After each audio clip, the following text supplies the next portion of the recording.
Chapter 475. You have already won. Let them go and exchange my life for theirs, Qing Yuan's sword said as he appeared at the top of the city wall. Village Chief, Senior. Regardless of whether it was above or below the city wall, everyone was sorrowful and moved. Qing Yuan's sword was a spirit wheel expert, yet he was willing to exchange his life for the lives of those earth wheel and man wheel experts. This almost made everyone cry. Rinpoche pondered whether this old man couldn't bring himself to surrender and wanted Rinpoche to give him a way out of this embarrassing situation. Of course, thinking this way might be a little narrow-minded. After all, these people came here with the intention to die. However, this old man's lifelong wish was for the people of Tianjing Basin to be able to leave this place. Since Rinpoche had already told him all this, wouldn't he want to see if Rinpoche could do what he said? After all, this was his lifelong wish, and it was so close at hand. If it were Rinpoche, he would definitely want to see it happen. Besides, what was the use of letting these 20 people go? Wasn't he worried that Rinpoche would massacre Wu City? Rinpoche might not be able to do it, but Shi Huanya definitely could. Just the fact that they besieged the Empress was enough to exterminate the entire city. Rinpoche pondered for a while and decided to give him a way out of this embarrassing situation. He stepped forward and said, "Did you see that? There are 1,000 brothers behind me, and 1,000 super brothers are waiting for you in high spirits." The 2,000 burly men behind him bulged their muscles, as if to annotate Rinpoche's words. Of course, if they knew what brothers meant, they wouldn't have this expression. Surrender. Open the gates and surrender now, and there won't be a massacre. This is the only way for you to survive. Otherwise, these people and the people of Wu City will die, including you. Including you. You can only die if I want you to. I won't let you die, but if someone dies, what awaits you is a massacre. Oh, wrong. You can only die if Her Majesty wants you to die. Qing Yuan's sword stood on the city wall in silence for a long time before looking up at the sky and sighing. It was a heroic, stirring, and lonely scene. He acted as if it was real. The more Rinpoche looked at him, the more he felt that he was acting. Open the gates, Qing Yuan's sword said in a deep voice. Village Chief, open, Qing Yuan's sword shouted. A moment later, the city gates slowly opened. A group of people stood at the gate, their eyes filled with anger. Although they had already known that they had lost this battle 2 days ago, using a massacre to threaten them was truly despicable. Go, tie them up, Rinpoche said to the people beside him. You're going too far, someone shouted angrily. Let them tie him up. A loss was a loss. There's no need to implicate those innocent people, Qing Yuan's sword said calmly. His voice was devoid of emotion. Only those who were familiar with him would be able to hear the sorrow in his voice. No matter what, he had surrendered. No matter how many excuses he had, he couldn't hide from the bottom of his heart that he had let down those who had died. Although everyone was furious, they knew that resistance was useless at this moment. The situation was already lost. Since the winged cavalry was already here, they would only die even if they resisted. They might even infuriate the other party and cause them to massacre the entire city. He steeled his heart and no longer resisted. The rope used to tie people up was made from vines soaked in animal oil. It was extremely tough, and the more one struggled, the tighter the rope became, to the point that it could even cut into the flesh. Even an earth wheel expert wouldn't be able to escape if he was tied up. However, this kind of rope wasn't enough to deal with a spirit wheel expert. This was because a spirit wheel expert could use their spirit and even condense heaven-grade weapons. There were many ways to break the rope. After waiting for everyone to be tied up, Rinpoche pinched his nose and walked to the front of everyone to look at their faces. There weren't many people left, only a dozen or so, and they were all from the hidden village. Qing Yuan's sword was the only spirit wheel expert. What about the others? Rinpoche asked. Don't you already know? Qing Yuan's sword was the only one who was not tied up. He looked at the captives they had captured last night and sighed. Don't play any more tricks, or else even the gods won't be able to save you, Rinpoche reminded. There's no need, Qing Yuan's sword said faintly.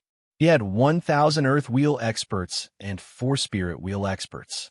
Qi Xiao was also a top-notch expert. At this moment, even if all the experts in Tianjing Basin who were at their peak were gathered here, they still wouldn't be a match for him. Furthermore, more than half of the experts in Tianjing Basin had already died.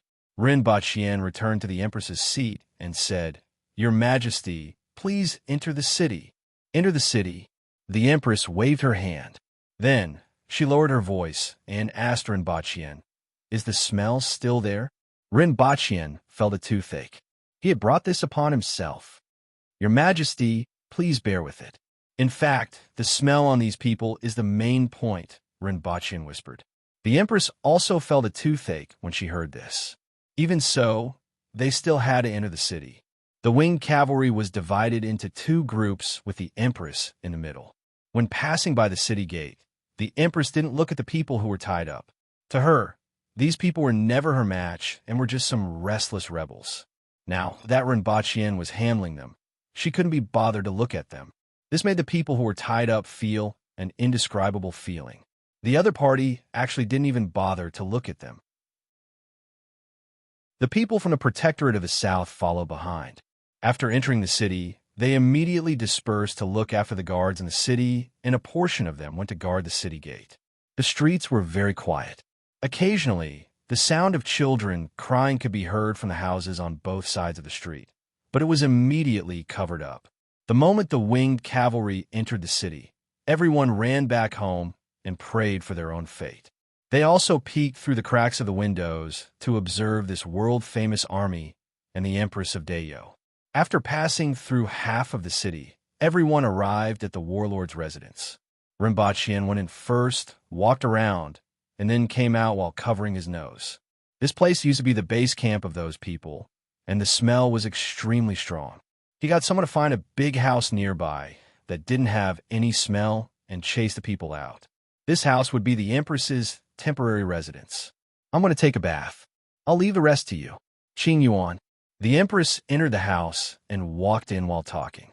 Halfway through, she suddenly remembered that Qing Yuan and Hong Yuan were still on Earth. "Bring the 2 of them back tonight."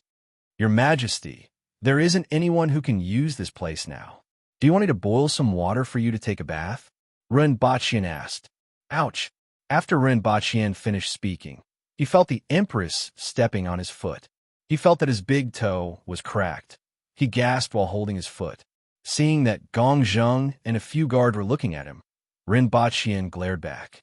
Everyone immediately gave him a thumbs up. "Find a room. I'm going to rest.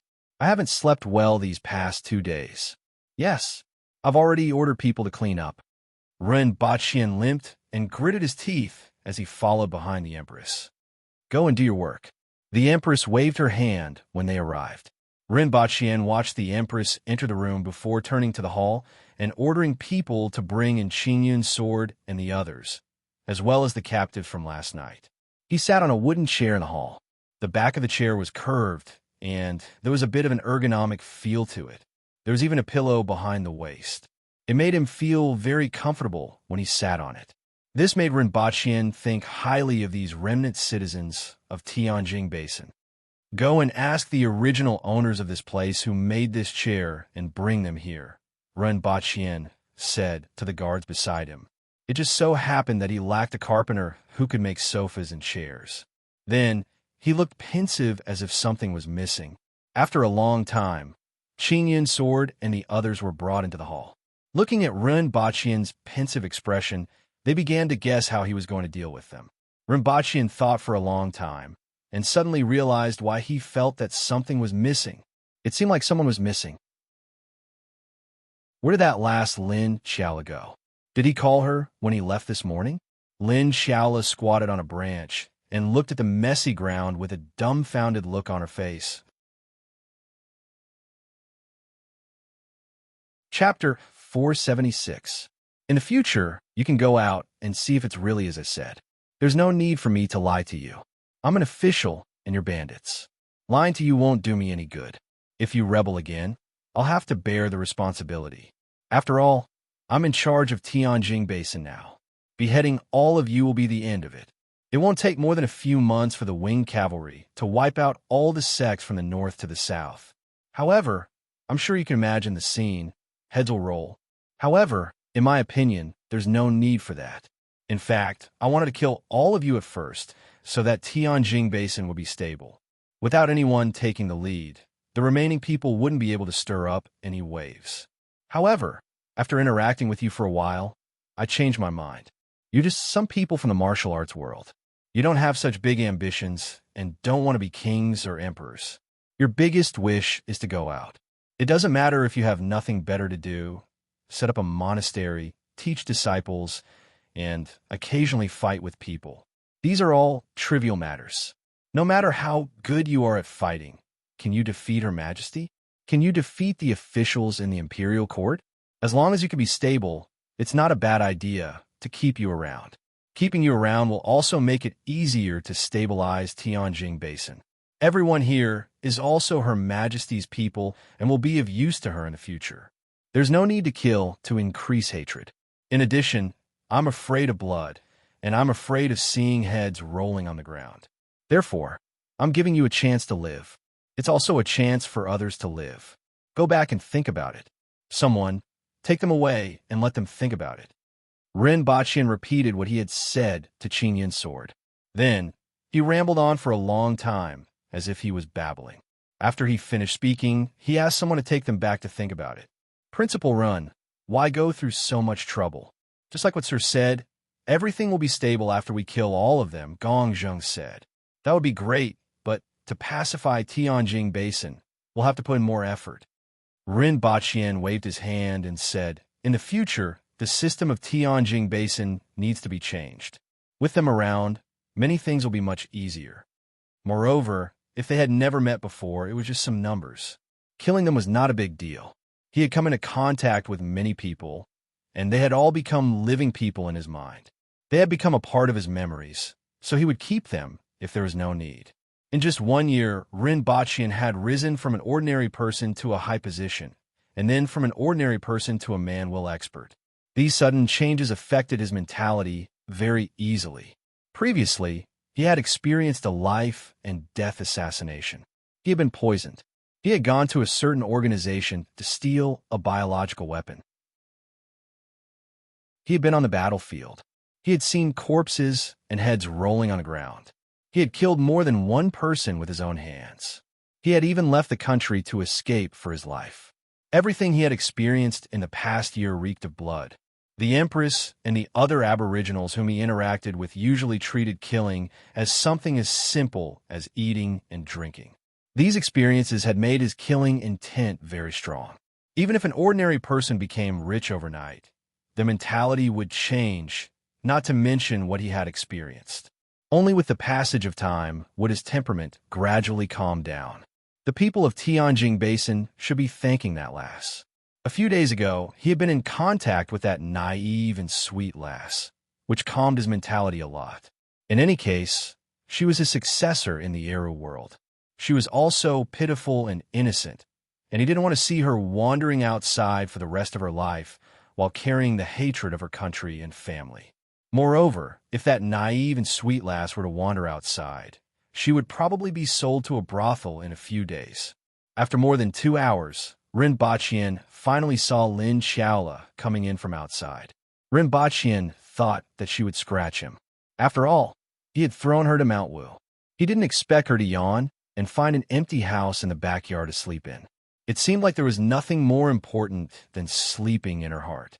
After standing there for a while, Ren Baqian went to look for Shi Wanya and asked him to mobilize another 5,000 soldiers from the Protectorate of the South into Tianjing Basin. At the same time, he contacted Li Qinxiu and asked him to send the 3 kidnapped people from Great Xia to Tianjing Basin.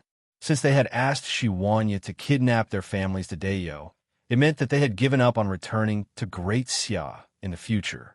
These 3 people could be of some use. At the very least, they could mix some sand into Tianjing Basin. In a large room that looked like a warehouse, it was a little cold and gloomy, and it was more than enough to fit more than 40 people inside. Do you think his word can be trusted? A woman twisted her body and leaned against the wall. This position was much more comfortable. As soon as the Aboriginal soldiers left, she couldn't help but speak up. I don't believe a word that the thief said. Just like what he said, what's the benefit of lying to us? Maybe there's some conspiracy behind it. I don't think he's lying. Someone said, firstly, we are all in his hands and have no control over our lives. There's no need for him to lie to us in this aspect. On the other hand, he's also an outsider to the Aboriginals. As soon as this was said, everyone looked at him. He's an outsider. Even though he was chosen as Qi Zixiao's husband, all his power is based on her intentions. He has no foundation in Dao's imperial court and won't be accepted by anyone. Qi Zixiao can knock him down to the ground with just a thought. What do you mean? He wants to cultivate his own power, a power that doesn't belong to the Aboriginals, to stabilize his position. No one is willing to hand everything over to others. The person who spoke was also a woman in a brocade dress. One of her legs was broken and dragged in a twisted shape. However, she didn't care about the pain in her leg and analyzed the situation for everyone. Whether it's to let the people of Tianjing Basin leave or to recruit us, it's all based on this. He wants to disrupt the current internal situation in Dao. If we want to stand firm, we need to rely on him. If he wants to stabilize his position, he also needs support. Will the Aboriginals support him? We're the only ones who have this possibility. As soon as this was said, everyone became pensive. If this was the case, the possibility wasn't small. No matter what, then I won't take it lying down. My master and Junior died in their hands. If I can't avenge them, am I still human? A man who was missing an arm said, while lying on the ground. His eyes were full of resentment. Ren Baqian returned to Earth in the afternoon. As soon as he returned to the living room, he heard the sound of a television. He saw the two girls, Qing Yuan and Hong Luan, sitting on the sofa with chips in their hands, wiping their tears as they watched a television series. It was a Korean drama. On the television, two people were separated by life and death. Principal Ren, why do they always get terminal illnesses? Why can't the doctors cure them? Why can't the two of them be together? The terminal illnesses here are really cruel. They are so pitiful. Listening to these two people, it was obvious that they hadn't just watched a television series these few days. Most of the Aboriginals died of old age or in battle. Very few of them died on their sickbeds. Ren Baqian thought for a while and said, because they eat too much kimchi. That thing causes cancer. After finishing his sentence, Ren Baqian turned his head and saw Shun Feng with a swollen face and a bloody nose. She stood there obediently with her hands in front of her, looking at Ren Baqian with tears in her eyes. What happened to you? Ren Baqian was startled. Shun Feng didn't just look wrong, but sullen.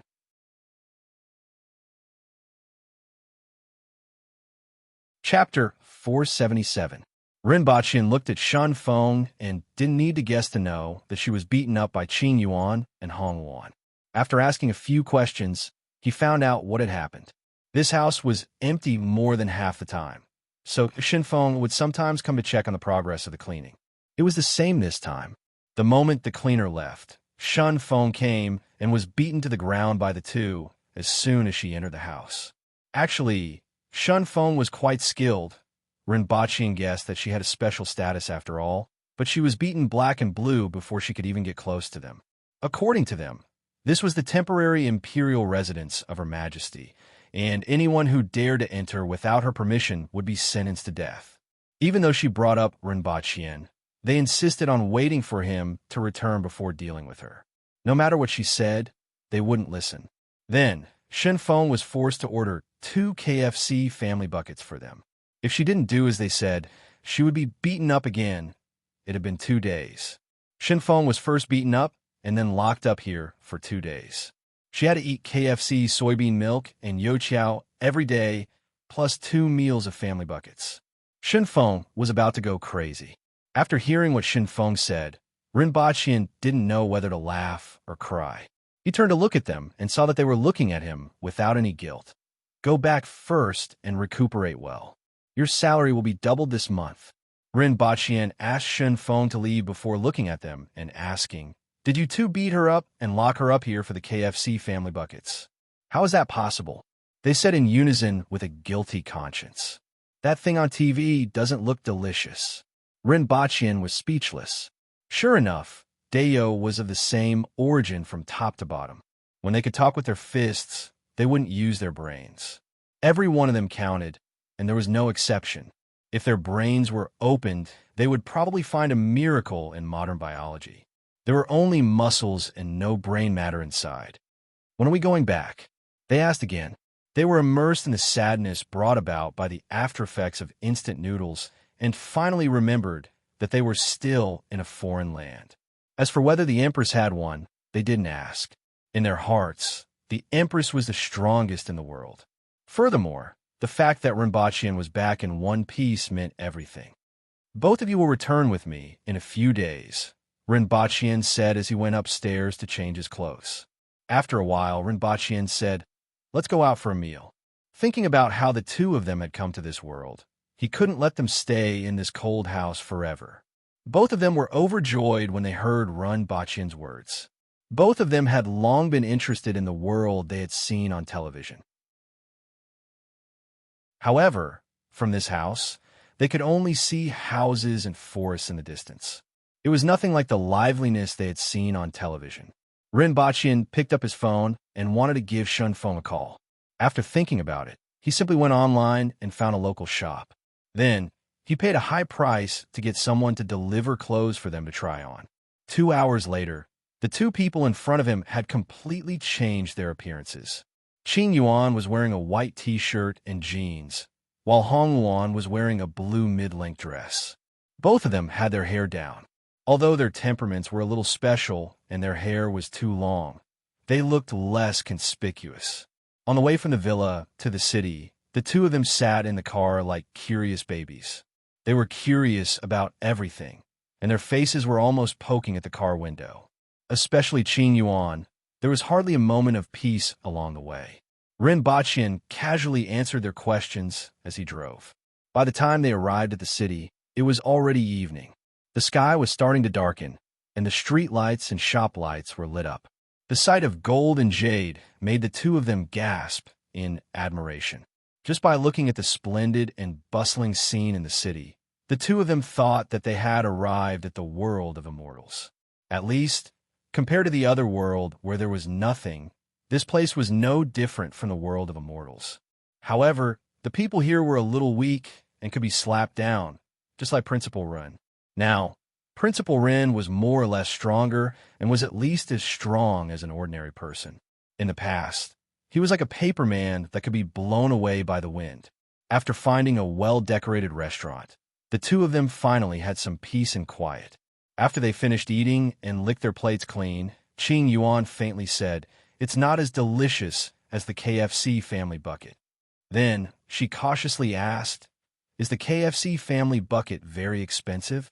Rinpoche almost vomited blood. Could it be that the two of them felt that the KFC family bucket was too expensive and couldn't bear to part with it? So they brought them here to eat it? "When we get back, I will bury the two of you with the KFC family bucket," Rinpoche said hatefully. After the meal, Rinpoche brought the two of them around the city to show them the luxury they had never seen before. The two of them marveled at everything they saw, and passers-by couldn't help but take a few more glances. After all, how could such beautiful ladies come out of the mountains? Furthermore, there were two of them. In Rinpoche's opinion, Dayo was much more remote and poor than the mountains. These days, there were still televisions and mobile phones in the mountains. For the next few days, Rinpoche brought the two of them out from time to time or read some Buddhist scriptures. He always had an idea to spread some of the teachings of Buddhism to Tianjin Basin. After all, when it came to Buddhism, the first thing that came to everyone's mind was to have no desires, to have a pure mind, to lay down the butcher's knife and become a Buddha on the spot, to have good fortune in this life, and to be rewarded in the next life. These teachings were very suitable to be spread to the commoners of Tianjin Basin. After all, one couldn't rely on the hearts of the people, and religion was also a very useful tool. If everyone had no desires, was pure, and wholeheartedly did good deeds without harming their own lives, the world would be peaceful. However, after reading some of the scriptures, he realized that Buddhism was different from what he had in mind. In fact, Buddhism was also a kind of cultivation in order to transcend and reach the eternal realm. The main purpose was still to cultivate in this life. If one couldn't achieve it in this life, they would then cultivate in the next life. Why did everyone think that cultivating in the next life was the main goal? It was because most of the people in the world were ordinary people who didn't focus on cultivation, didn't have great perseverance, and didn't have a good foundation of understanding. Therefore, they could only come into contact with this kind of method. At the same time, this was also in line with the beautiful expectations that ordinary people had for the future. After reading for a few days, Rinpoche became somewhat interested. At the same time, he had more thoughts of spreading Buddhism over. After all, it wasn't a bad thing to spread a religion that taught people to do good deeds. However, what made him hesitate was whether to spread the original Buddhism or to modify it before spreading it. The original Buddhism teachings were ultimately still about cultivation.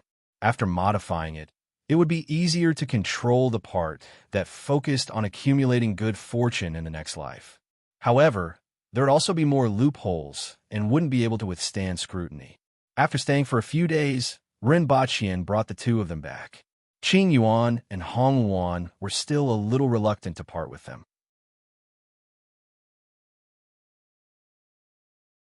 Chapter 478. As soon as the three of them returned to Dayo, both of them went out to look for the Empress.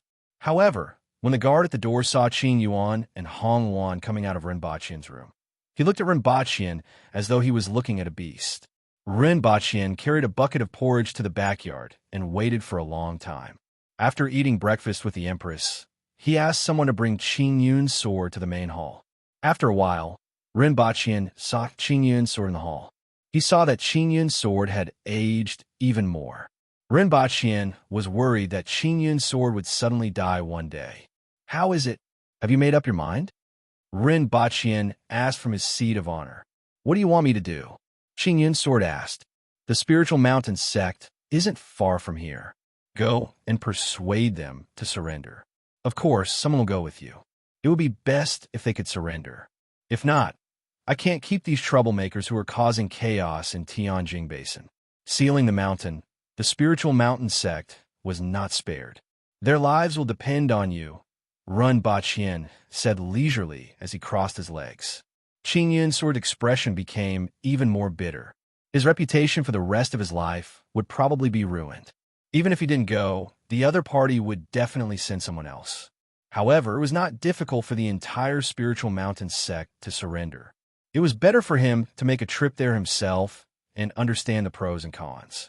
Perhaps he could persuade them. "I promise you." Qing Yun's sword sighed. "A wise man submits to circumstances.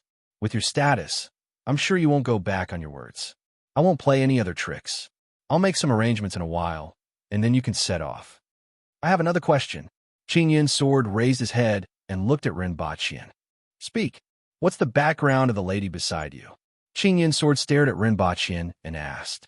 His master's death had always been a thorn in his heart. However, his master had already broken through to the spirit will level and reached the legendary realm. Yet he still died there. It had been many years since he had made any progress, and that sword strike from a few days ago had injured his foundation. He was afraid that he would never have the chance to touch that level again, and he would never be able to see for himself what was there. He could only get some information about the depths of the 60,000 mountains from the spirit will expert beside Rinpoche. "You mean Lin Xiaola? Someone found him when he was a baby. Do you know what happened?" Rinpoche's curiosity was piqued. Previously, when Qing Yun's sword said that she wasn't human, he guessed that Qing Yun's sword knew something. "Picked it up? Are you trying to deceive this old man?" Qing Yun's sword's eyes emitted a cold light as he asked loudly. After all, he was a spirit will expert. Rinpoche was shocked when he raised his aura. Gong Zheng, who was beside him, stepped forward and stared coldly at Qing Yun's sword. She did indeed pick it up. She picked it up outside the palace. "I don't know much about it, but she herself doesn't know much about it. What do you know?" Upon hearing what Rinpoche said, Qing Yun's sword's imposing manner immediately subsided, and he no longer spoke. After Ren Bachien repeatedly questioned her, she finally told him about her master, which made him click his tongue in wonder. This was the second time he had heard about the spirit wheel experts. The last one was the founding emperor, who had reached the longevity heaven realm. A cardinal heaven expert was equivalent to a spirit wheel expert, while a longevity heaven expert was at the same level as Qing Yun Sword's master. However, his combat power should be slightly higher. He was also missing, and he disappeared with a large number of people. This time, it was Qing Yun Sword's master again. Ren Bachien made a mental note of this matter. In the future, he would find an opportunity to send someone to investigate. Ren Bachien ordered his men to bring the rest of the people here and interrogate them again. More than 40 of them surrendered, as he had expected. There were still a few stubborn ones who were dragged away and beheaded. Not long after, someone came in with their heads. Ren Bachien waved his hand and said, "You don't have to show me. Find a place to bury them." In the afternoon, Ren Bachien found the Empress and ordered a spirit wheel expert from the Protectorate of the South to accompany Qing Yun Sword to Lingshan with 200 winged cavalry warriors and 200 ordinary soldiers. If they surrendered, they would kidnap them and take back all the valuables to replenish the national treasury. After all, the Northeast and Southeast were still at war. If they didn't surrender, they would massacre the Lingshan sect and take back all the valuables. As the number one sect in Tianjin Basin, they should have some assets. Subsequently, 200 winged cavalry warriors and 200 ordinary cavalrymen were sent to lead a few small sects in the same direction. They would go to each sect and plunder if they surrendered. If they didn't surrender, they would be slaughtered. With 200 Earth Wheel experts, as long as they didn't encounter a Spirit Wheel expert who had condensed a heaven-grade weapon, they could do whatever they wanted in Tianjin Basin. After arranging for these two groups of people to set off, Ren Bachien made some arrangements. After one day, he personally led 200 winged cavalry warriors and Lin Xiaola to the Golden Ring residence. While Ren Bachien was still on the road, Qing Yun Sword and the others arrived at the foot of Lingshan. The Lingshan sect was named after this place. The mountain gate was at the foot of the mountain. It was a tall stone gate with the words Lingshan written on it. Anyone who saw it for the first time would immediately be attracted by the words. It was said that these two words contained a set of swordplay. There was once an expert who came to challenge the Lingshan sect and saw these words in front of the mountain gate. After standing there for 3 days, he comprehended the set of swordplay, bowed, and left. Later, when the Lingshan sect encountered a formidable enemy, he even made a move to repel the enemy. That person's descendants had always lived in Tianjin Basin. There were still descendants, but they had already declined. This was recorded in the ancient books of the Lingshan sect. From the mountain gate all the way to the waist of the mountain, there were steps made of white stones. The steps were as smooth as jade and hadn't been damaged for hundreds of years. There were hundreds of thousands of steps winding up the mountain like a white snake. In this world, it was unknown how much manpower and material resources were needed to build such a mountain path. What was even more precious were these stones, and each piece was very expensive. The winged cavalry warriors' eyes lit up when they saw these stone steps. Principal Run had said to take away the valuable things, and these stone steps looked good. The winged cavalry warriors had interacted with him a lot and knew his position in the Empress's heart. As such, they were very attentive to his words. "Wait for me here. I'll go up and persuade them," Qing Yun Sword said to the other Spirit Wheel expert. The Spirit Wheel expert leading the team was called Qing Ping. He was the captain of Zhichong in the Protectorate of the South and was a rank 4 official. He was the number 1 person below Shi Wanya and the Deputy Protector General. 2 hours, Qing Ping said in a deep voice. "After 2 hours, regardless of whether you succeed or not, I will lead my men and bathe this Lingshan in blood." Qing Yun Sword cupped his hands and disappeared in front of everyone. He appeared on the steps and disappeared in a flash. Less than an hour after Qing Yun Sword went up, Qing Ping sensed 2 auras colliding on the mountain. It was a battle between Spirit Wheel experts. "Sir, do you want to go up?" the captain of the winged cavalry asked. "Wait," Qing Ping said in a deep voice. The battle stopped after the time it took for an incense stick to burn. After another hour, Qing Yun's sword came down from the mountain. Qing Yun's sword's face was pale, and his clothes were wet. It looked like he had been spat on. General, they have surrendered. Following his words, more than 300 people came down from the mountain. They were all dressed in green, and there were both men and women. There were even infants in swaddling clothes. The leader was an old man who set his sights on Qing Ping as soon as he came down. He had fought with Qing Ping before, but it was only a draw when the three of them worked together. We have surrendered, the old man said bitterly. There are quite a lot of people. Tie them up, Qing Ping said in a deep voice. The hundreds of people immediately became restless. According to Her Majesty's orders, if anyone resists, the entire Lingshan will be exterminated without mercy. Qing Ping said murderously. Silence. The old man turned around and shouted.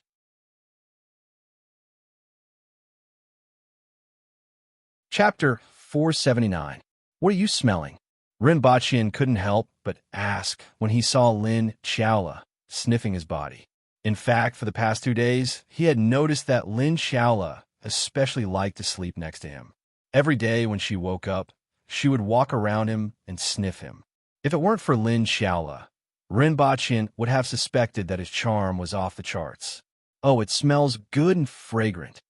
Lin Xiaola was a little intoxicated. Ren Baqian smelled himself suspiciously.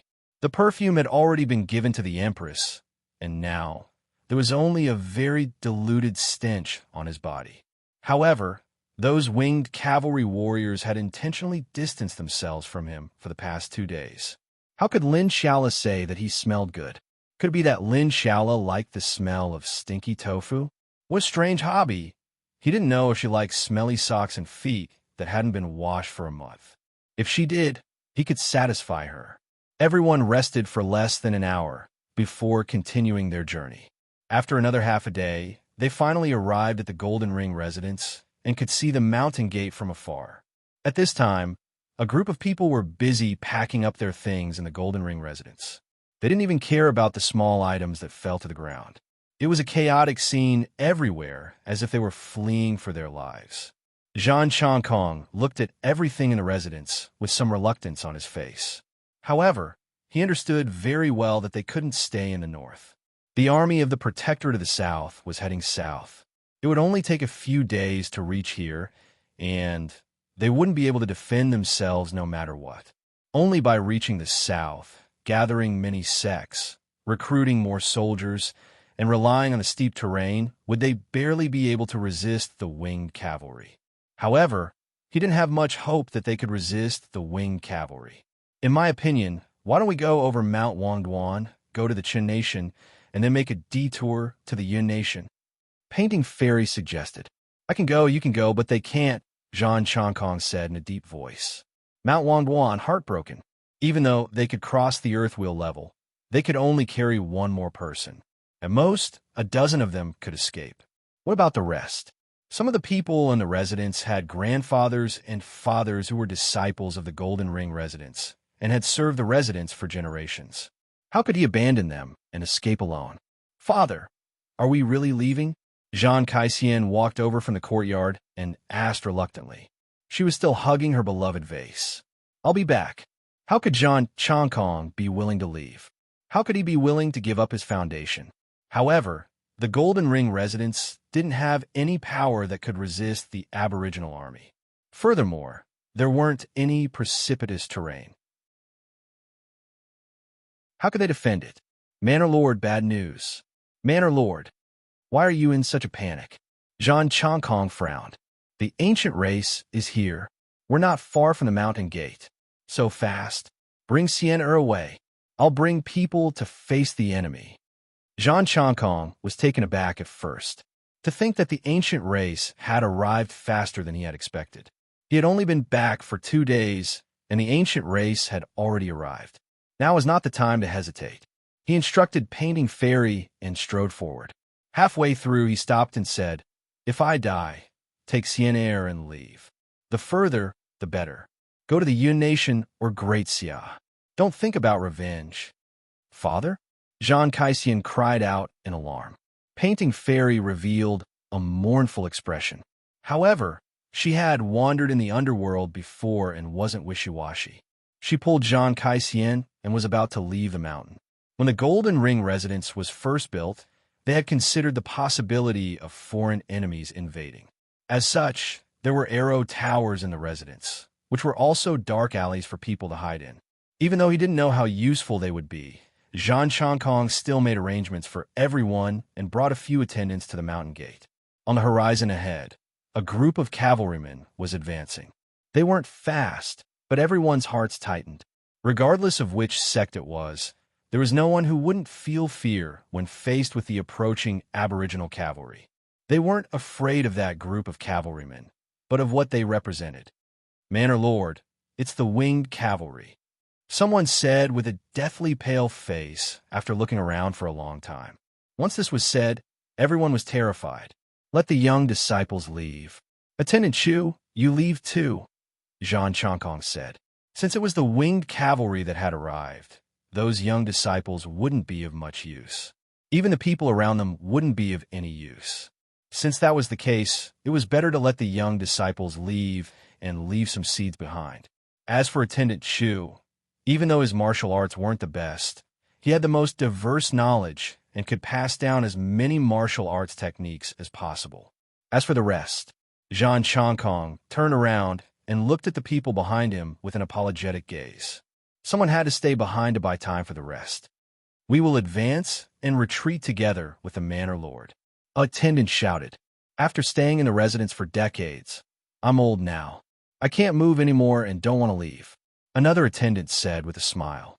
After keeping them for decades, we'll get rid of them one last time. Damn it. Another deacon with a pale face and scholarly appearance said in a coarse voice. This deacon was originally a bandit from a mountain. Later on, he robbed the Golden Ring residence and his entire stronghold was destroyed. It wasn't easy for him to escape with his life. In the end, he decided to climb back up from where he had fallen and actually entered the Golden Ring residence. He stayed there for decades and even became an attendant. Zhang Changkong looked at everyone with tears in his eyes. He pursed his lips and said, I'm not alone in this life. I'm not alone. Everyone laughed. Even the strong enemies in the distance weren't that scary anymore. It was just death. He wasn't alone in this life, and he would have company on the road to the underworld. As the cavalry approached, Zhang Changkong could already see the people in front and Ren Baqian in the crowd. I've been deceived by him. Zhang Changkong was somewhat indignant. If it weren't for him, they wouldn't have reached such a state, and Chief Elder wouldn't have died in battle. It was that woman beside him who bit Chief Elder to death. Every time he thought of this, his heart was filled with regret. He didn't expect that he would be the one to annihilate the Golden Ring residence. When he thought of how he almost gave his daughter to Ren Baqian, he simply wanted to laugh. His laughter was filled with sorrow and indignation. When they were about 100 meters away from the mountain gate, Ren Baqian asked the troops to stop. At this moment, there were more than 30 people standing at the mountain gate. Other than the 7 or 8 Earthwheel experts at the front, the rest were all Manwheel experts. With such strength, it was like a mantis trying to stop a chariot in front of the winged cavalry. Ren Baqian clamped the fork-horned cow's abdomen, and it slowly moved forward and stopped in front of the troops.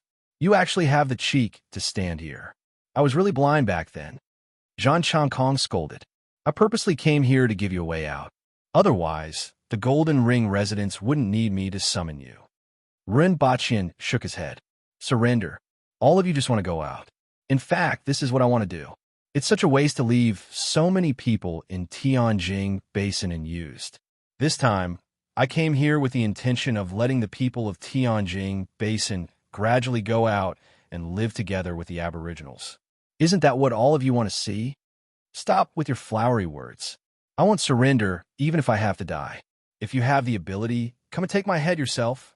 A white-faced deacon scolded angrily. Ren Baqian had some impression of this person as he was one of the deacons in the inner sanctum. Although he looked like a gigolo, he was actually very boorish. However, he still looked like a gigolo at the age of 50 or 60, which really made people envious. A monk doesn't lie. I'm the principal of the Black Bamboo Academy in a secondary class, rank 4 official. Why would I lie to you ruffians? Moreover, if I wanted to, I could flatten the Golden Ring residents in minutes. Under such circumstances, why would I waste my breath to deceive all of you? This is the only way out for all of you. I presume that you have already arranged for people to leave through the mountains. Rinpoche asked faintly. Since the other party was already waiting at the entrance, they definitely wouldn't leave everyone in the residence to die. Send 100 people to the mountains to capture everyone, Rinpoche said to the people behind him. Keep them alive. If they resist, break their limbs, but keep them alive. You traitor, you will die a horrible death. Someone in the crowd cursed angrily. The people in the residence had just left not long ago. So how could they escape the pursuit of 100 Earthwheel experts? Rinpoche tilted his head and realized that he had become the big devil that everyone hated. Speaking of which, he came to the community to send warmth. These people were really kind-hearted, yet they were F***ed by dogs. Are you surrendering? If you surrender, as long as you don't go against the Imperial Court in the future and know your place, I will naturally guarantee your safety. If you want to leave Tianjing Basin, you just need to apply for a temporary identification card and a temporary residence permit. You can even go to Lan City and live under the Emperor's rule.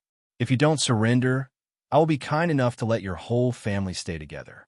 Even if he runs away to Great Xia, I will find him and send him to reunite with all of you. What's that saying again? The most important thing for a family is to stay together. If one or two of you are missing, it will be too cruel. Dear benefactors, the sea of bitterness is boundless. Repent, and the shore is at hand. Now, are you going to surrender or not? Or will you only regret it when everyone's heads are placed here? Rinpoche had been speaking lightly, but when he reached the last two sentences, his voice became stern and his eyebrows raised. Are you going to surrender? Are you going to surrender? Are you going to surrender? The 100 winged cavalry warriors behind him shouted at the same time, and their voices shook the sky. Under the protection of 100 winged cavalry warriors, Rinpoche was like a devil king. Everyone in the mountain gate was prepared to die and felt that they were fearless. However, under this pressure, they were moved and subconsciously took a step back.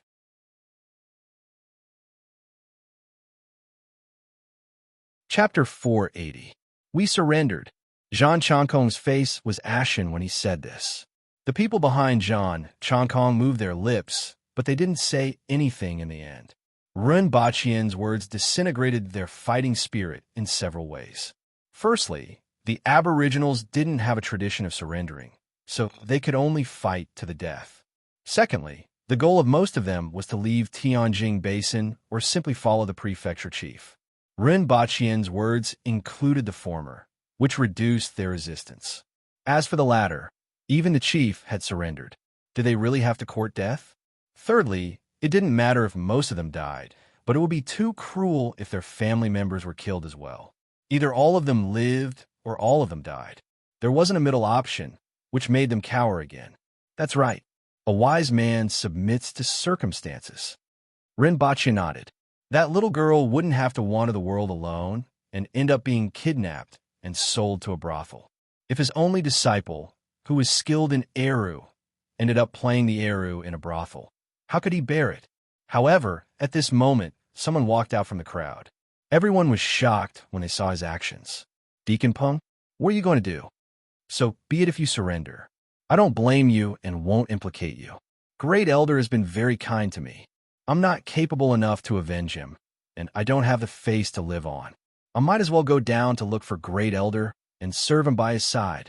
A person stood 10 meters away from the crowd and looked straight at Rinpoche. It was the pale-faced deacon from before. When he said this, everyone immediately revealed a look of shame on their faces. Even Zhang Changkong's face revealed a moved expression. A few people behind him moved slightly to the side, and then a person walked out from the crowd and stood beside Deacon Peng, saying, I'm all alone, and I've lived long enough. I'll accompany you on your journey. Me too. Great Elder has been good to me. I'll go down and look for him too. Me too. 5 or 6 people walked to Deacon Peng's side in succession. There was even an inner deacon among them. This made more people waver. Even Zhang Chongkong looked like he was struggling. Rinpoche somewhat admired these people. They risked their lives and shed their blood because of their passion. However, this was also their weakness. They were too easily hot-blooded, especially Zhang Chongkong. As the leader of a sect, he was actually influenced by others and did not care about his wife and children. He was simply a good-for-nothing. Originally, he had a good impression of Zhang Chongkong. After all, he was the one who sent his daughter over. However, after this incident, she looked down on him a lot. Rinpoche sat on the back of the four-corned cow and said coldly, "This is a matter of life and death, yet you're being influenced by others. Sometimes you surrender, and sometimes you don't. You don't have any opinion of your own. To put it nicely, you people value loyalty and friendship. To put bluntly, they're just a bunch of brainless bores." As soon as Rinpoche said this, other than those who had stepped forward, everyone else lowered their heads. Zhang Chongkong also sighed and glanced at Deacon Peng and the rest with a guilty gaze.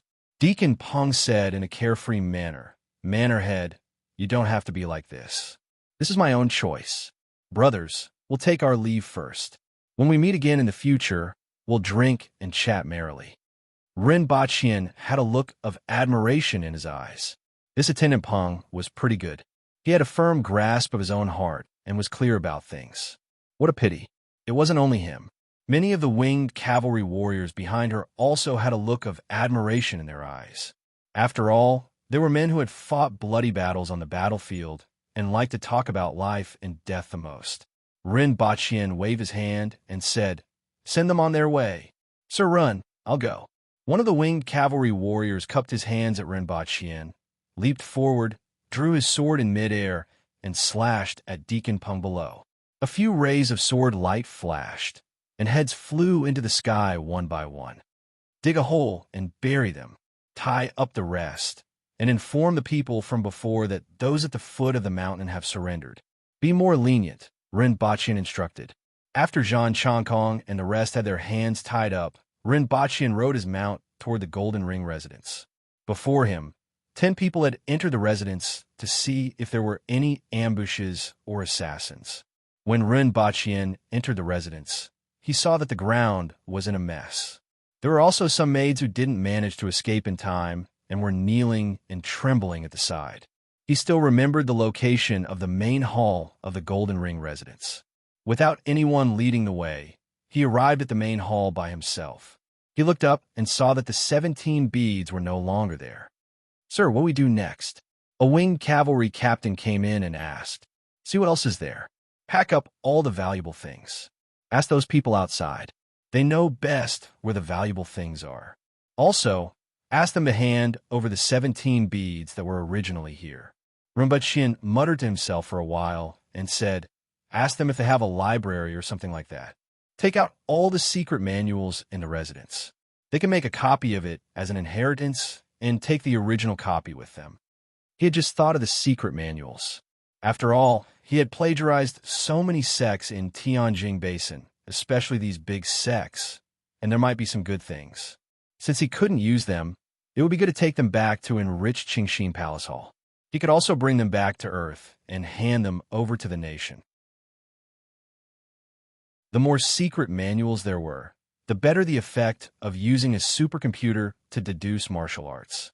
After all, a supercomputer wasn't an immortal, and it required sufficient information to make better deductions. Just like AlphaDog, it wouldn't be able to reach that level without tens of thousands of chess games recorded in the database. At night, those who wanted to escape from the mountains were all caught and brought back. Zhang Chongkong had been locked in a room. When he saw Painting Fairy and Zhang Kaixian being tied up and thrown in, Zhang Saixian's face was red and swollen, and both of her arms were broken. He immediately smiled bitterly. When Painting Fairy saw Zhang Chongkong in the room, the panic in her eyes quickly subsided. She smiled and asked, "Do I look ugly now?" "No, you have always been so beautiful."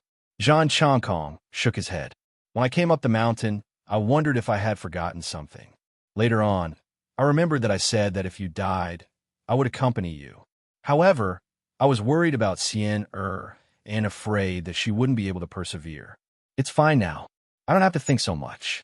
We are a family now, so it doesn't matter if I die, Painting Fairy said with affection in her eyes. I'm sorry, Zhang Chongkong said sadly. There's nothing to be sorry about. Life and death are all fated. Painting Fairy smiled. It has been hard on Xian. It's not hard on me. I'm very happy being with my parents. Zhang Chongkong saw that his wife and daughter were in such a state and felt even more dejected. He then pulled himself together and said, However, it seems that I won't die for now. After that, he repeated what Rinpoche had said. Because of this, I surrendered. Painting Fairy smiled. I knew that my husband wasn't someone who was afraid of death. Seeing that you were fine, I knew that there must be a reason. Zhang Chongkong felt even more guilty after hearing this. Rinpoche spent the whole night checking the treasures and secret manuals that he had plundered. There were many valuable things. After all, they were accumulated by the Golden Ring residents over many years. Just the value of the 17 pearls alone was immeasurable. As for the secret manuals, he simply flipped through them and put them down. He couldn't tell if they were good or bad. He then asked someone to pass the secret manuals and paper to Zhang Chongkong so that he could find someone to copy them and leave them as the inheritance of the Golden Ring residents. This action also made the people of the Golden Ring residents feel completely at ease.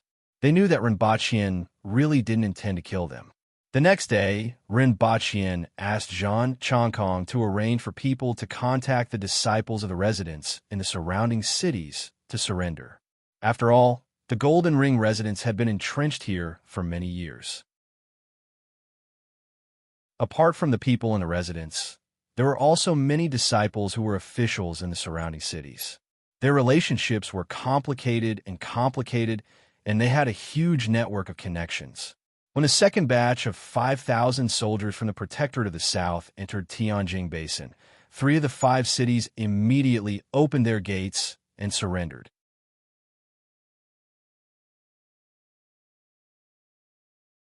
Chapter 481.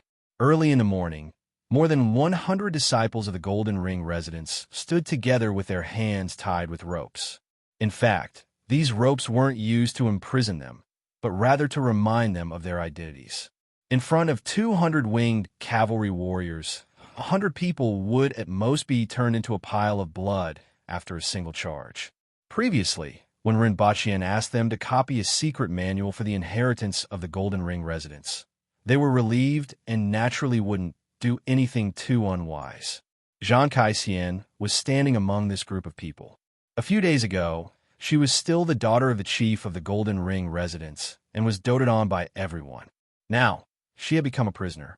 This sudden change in identity, coupled with the experience of escaping and being captured, made her grow up a lot overnight. Occasionally, she turned to look at the disciples in the residence and saw that most of them looked dejected. No one spoke. More than 100 people stood there and barely made a sound. Zhang Kaixian heard footsteps and saw Rinpoche at the entrance of the courtyard. The last time she saw him, he was still an envoy from the Yun Nation. He knew how to roast delicious food and teach her the Eru. She had never been in contact with a man day and night, and she even started to like him. However, this time around, he was an official of Dayo and the husband of the Empress, Qi Zixiao. It was because of him that her family had fallen into such a plight. It was also because of him that she could reunite with her parents and didn't have to worry about losing her life. This gave her an indescribable feeling. This feeling was very complicated, and she couldn't describe it. She didn't know whether it was hatred or not. She didn't even know how to hate someone and what it was like to hate someone. Did he see me? Zhang Kaixian seemed to see Rinpoche's gaze lingering on her face for a moment. Her heart skipped a beat, and she lowered her head slightly. Why did he come to the Golden Ring residence? The closest sect to Wu City is the Lingshan sect, which is also the biggest sect in Tianjin Basin. Not only is the Golden Ring residence ranked last among the 8 big sects, but it's also very far away. Why did he come here? Zhang Kaixian lowered her head and began to let her imagination run wild. Rin Baqian swept his gaze across the crowd and indeed saw her, but he didn't stop at all. To him, this little girl was somewhat interesting and pitiful. Furthermore, she was the only successor of his Eru. At least she had a pair of sharp ears and could tell that his Eru sounded nice. A bosom friend, a high mountain, and flowing water. Uboya and Zhongziqi.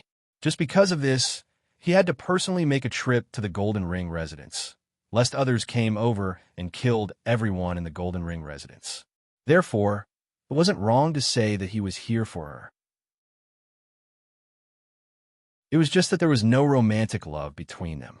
Now that he knew that she wasn't dead, he could put his worries to rest. In the future, the Eru world will depend on you to make it flourish. We'll head back first. Bring them back to Wu City. The reinforcements from the Protectorate of the South should be arriving soon. Keep an eye out for them.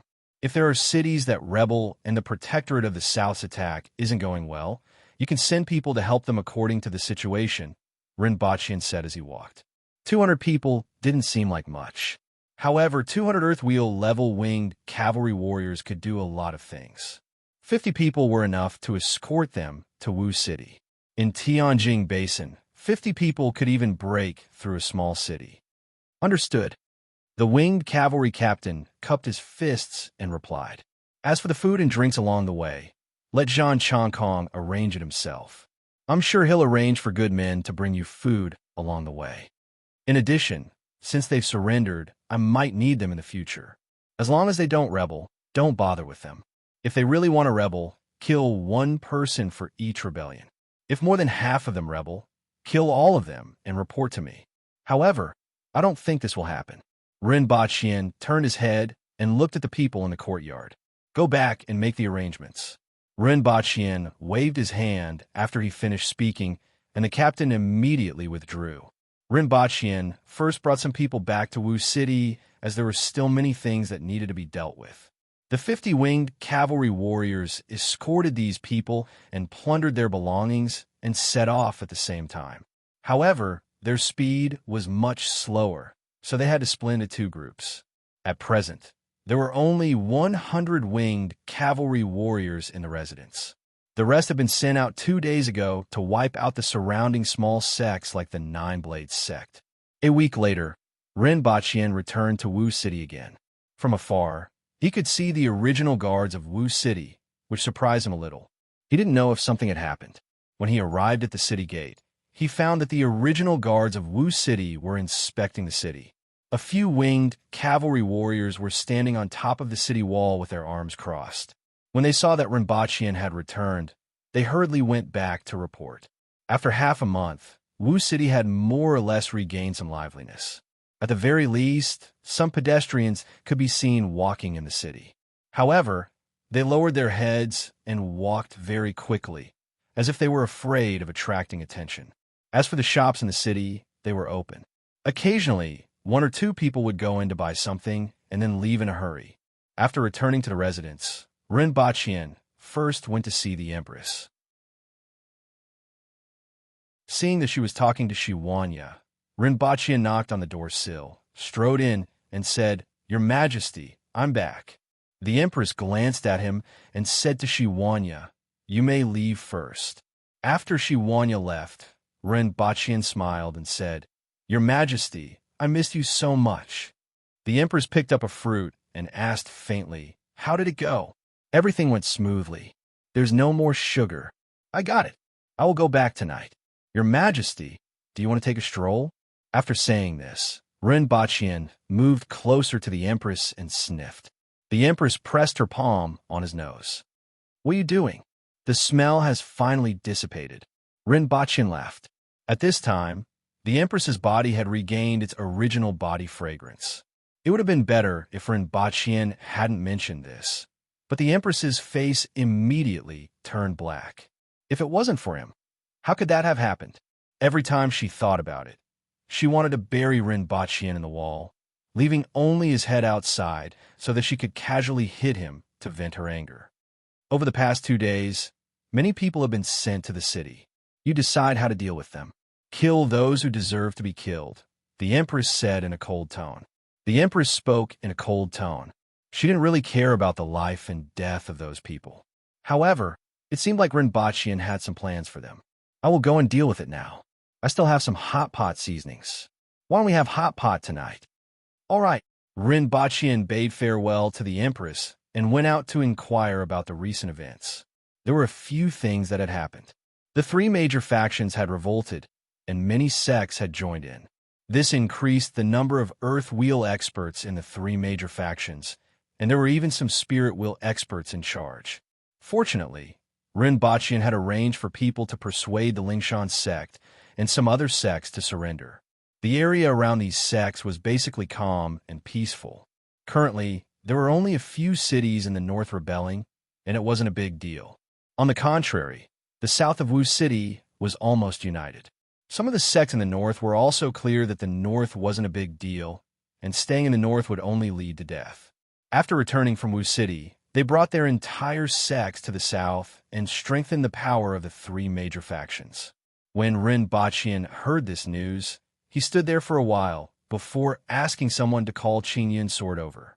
Do you know about the three major factions revolting? Qingyun's sword nodded silently. Arrange for people to contact those sections. If an individual participates, 9 familial exterminations will be carried out. If more than 1/3 of the sects participate, the entire sect will be slaughtered. Give them 1 month to report to Wu City. Those who don't arrive within the time limit will be killed. If they are late by 1 day, they will die.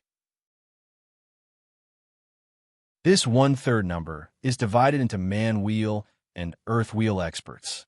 As long as there is 1/3 of the man-wheel experts, the entire sect will be annihilated.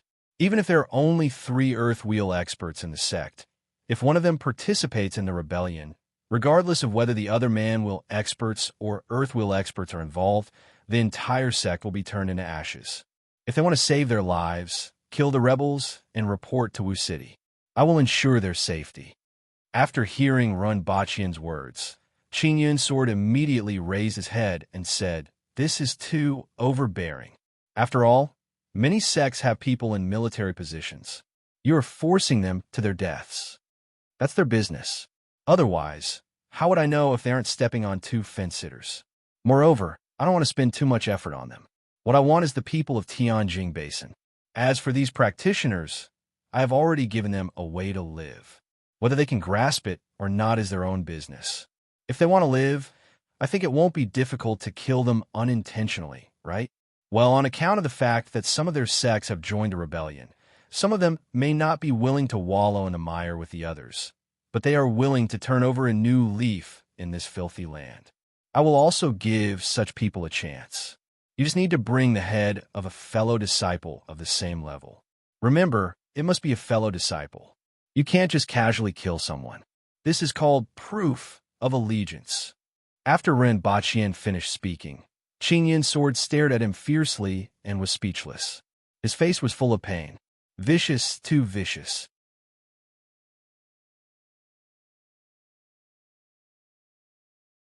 Chapter 482. At night, Rinpoche was soaking in a bathtub. Surrounded by warm water, he moaned comfortably. It took him more than half a month to travel to and from the Golden Ring residence, and his body felt like it was falling apart. He couldn't wait to take a bath and relax after returning to Earth. As a northerner, he loved to take a bath. Taking a bath for a while could eliminate most of his fatigue. He turned on the television while taking a bath. The first thing that appeared was the news.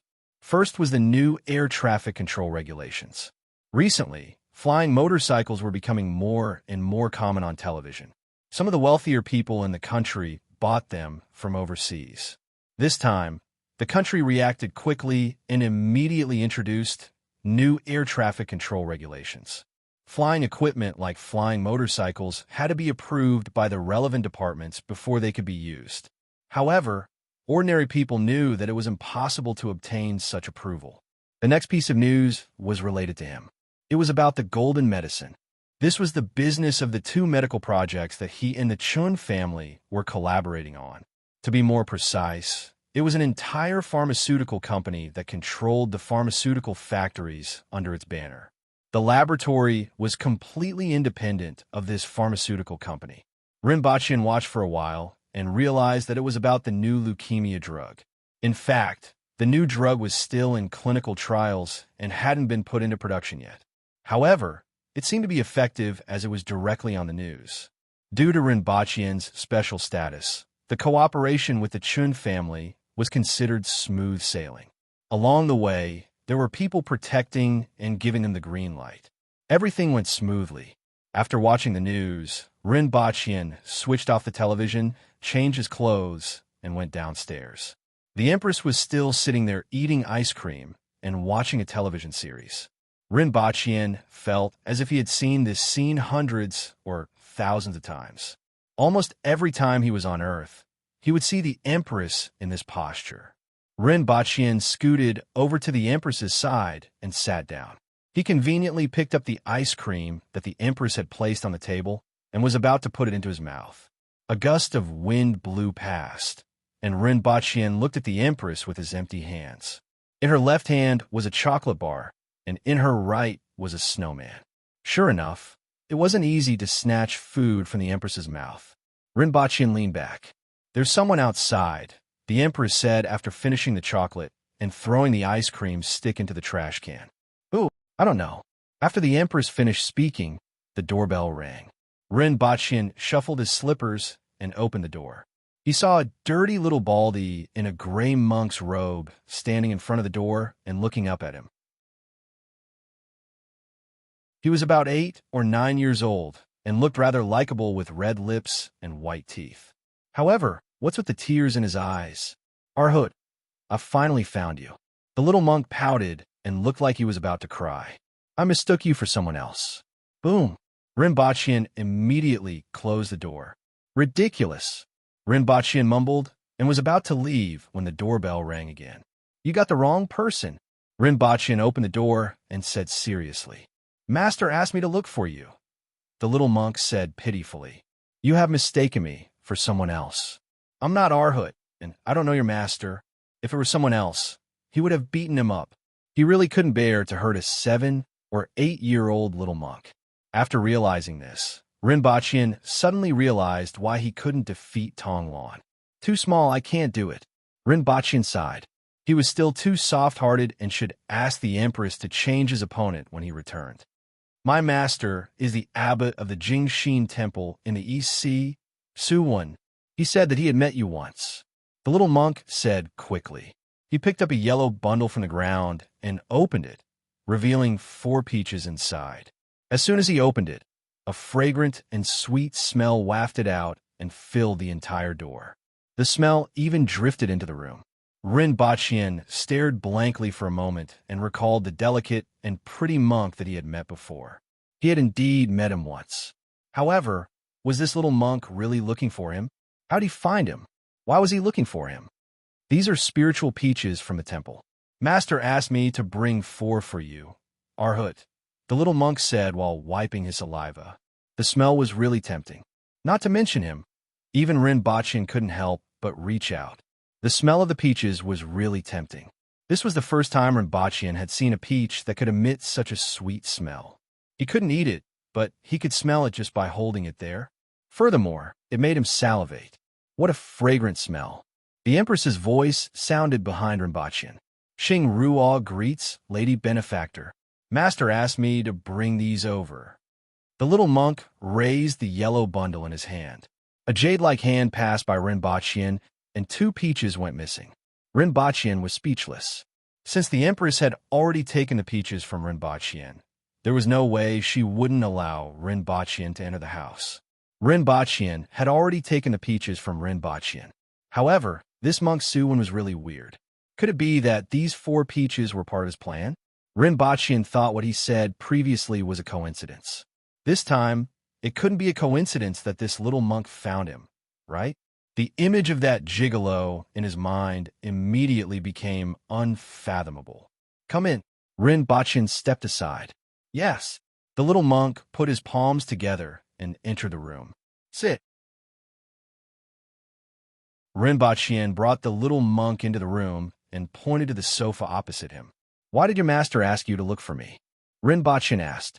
As Rinpoche spoke, a crunching sound came from the side. In the blink of an eye, a peach entered the Empress's stomach. Master said that my opportunity lies with Arhut.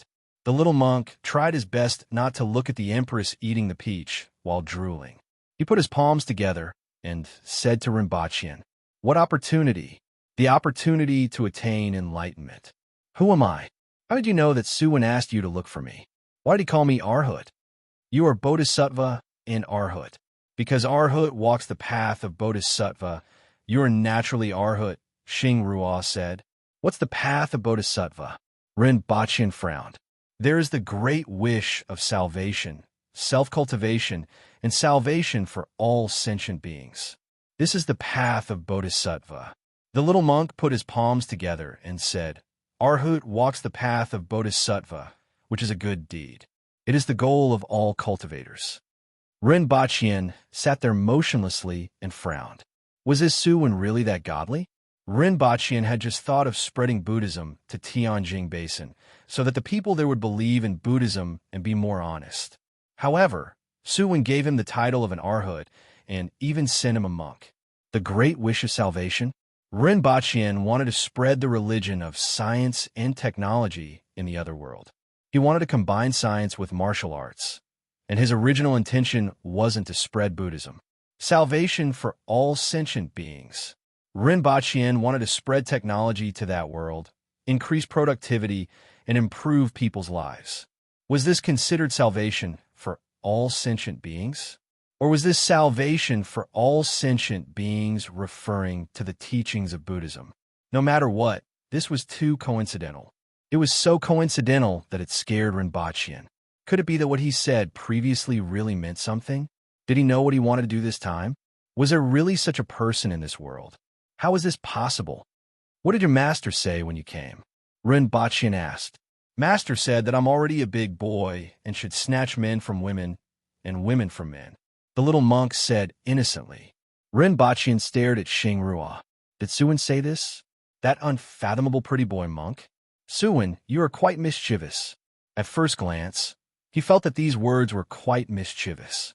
However, after thinking about it carefully, these words had a deeper meaning. This fruit. The Empress had been silent since she ate a peach and only spoke now. "Is there a problem?" Rinpoche stood up and asked. "It's quite delicious."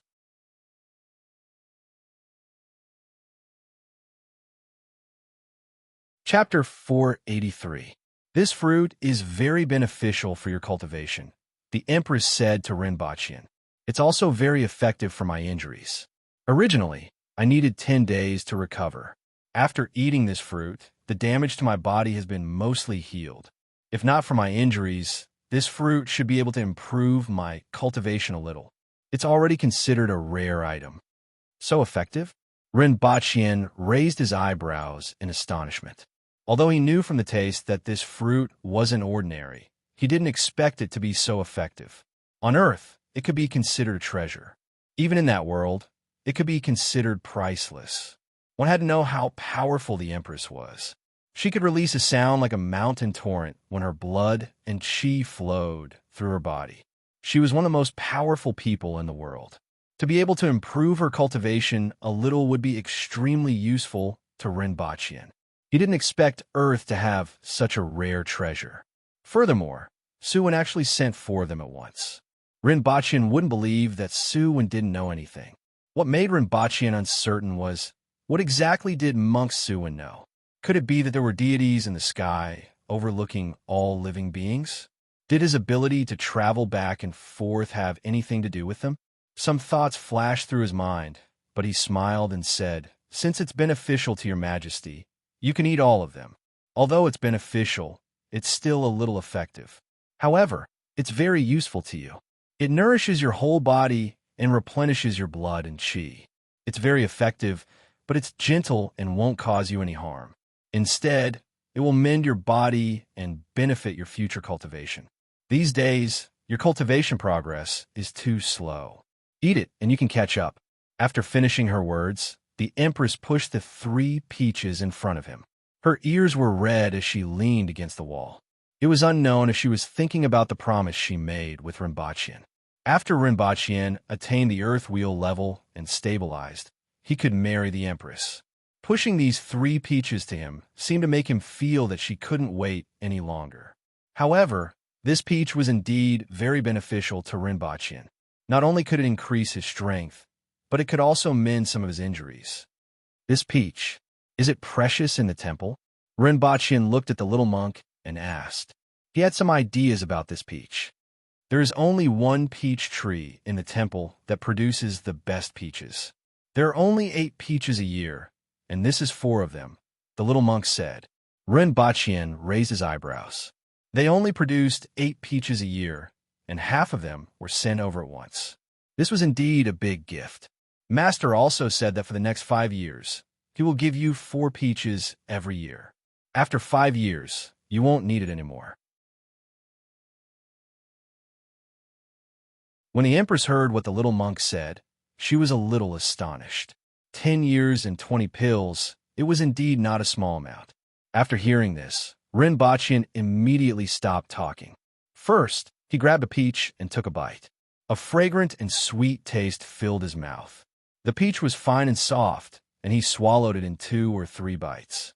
Then, from his stomach, it turned into a warm current that spread to his limbs and bones.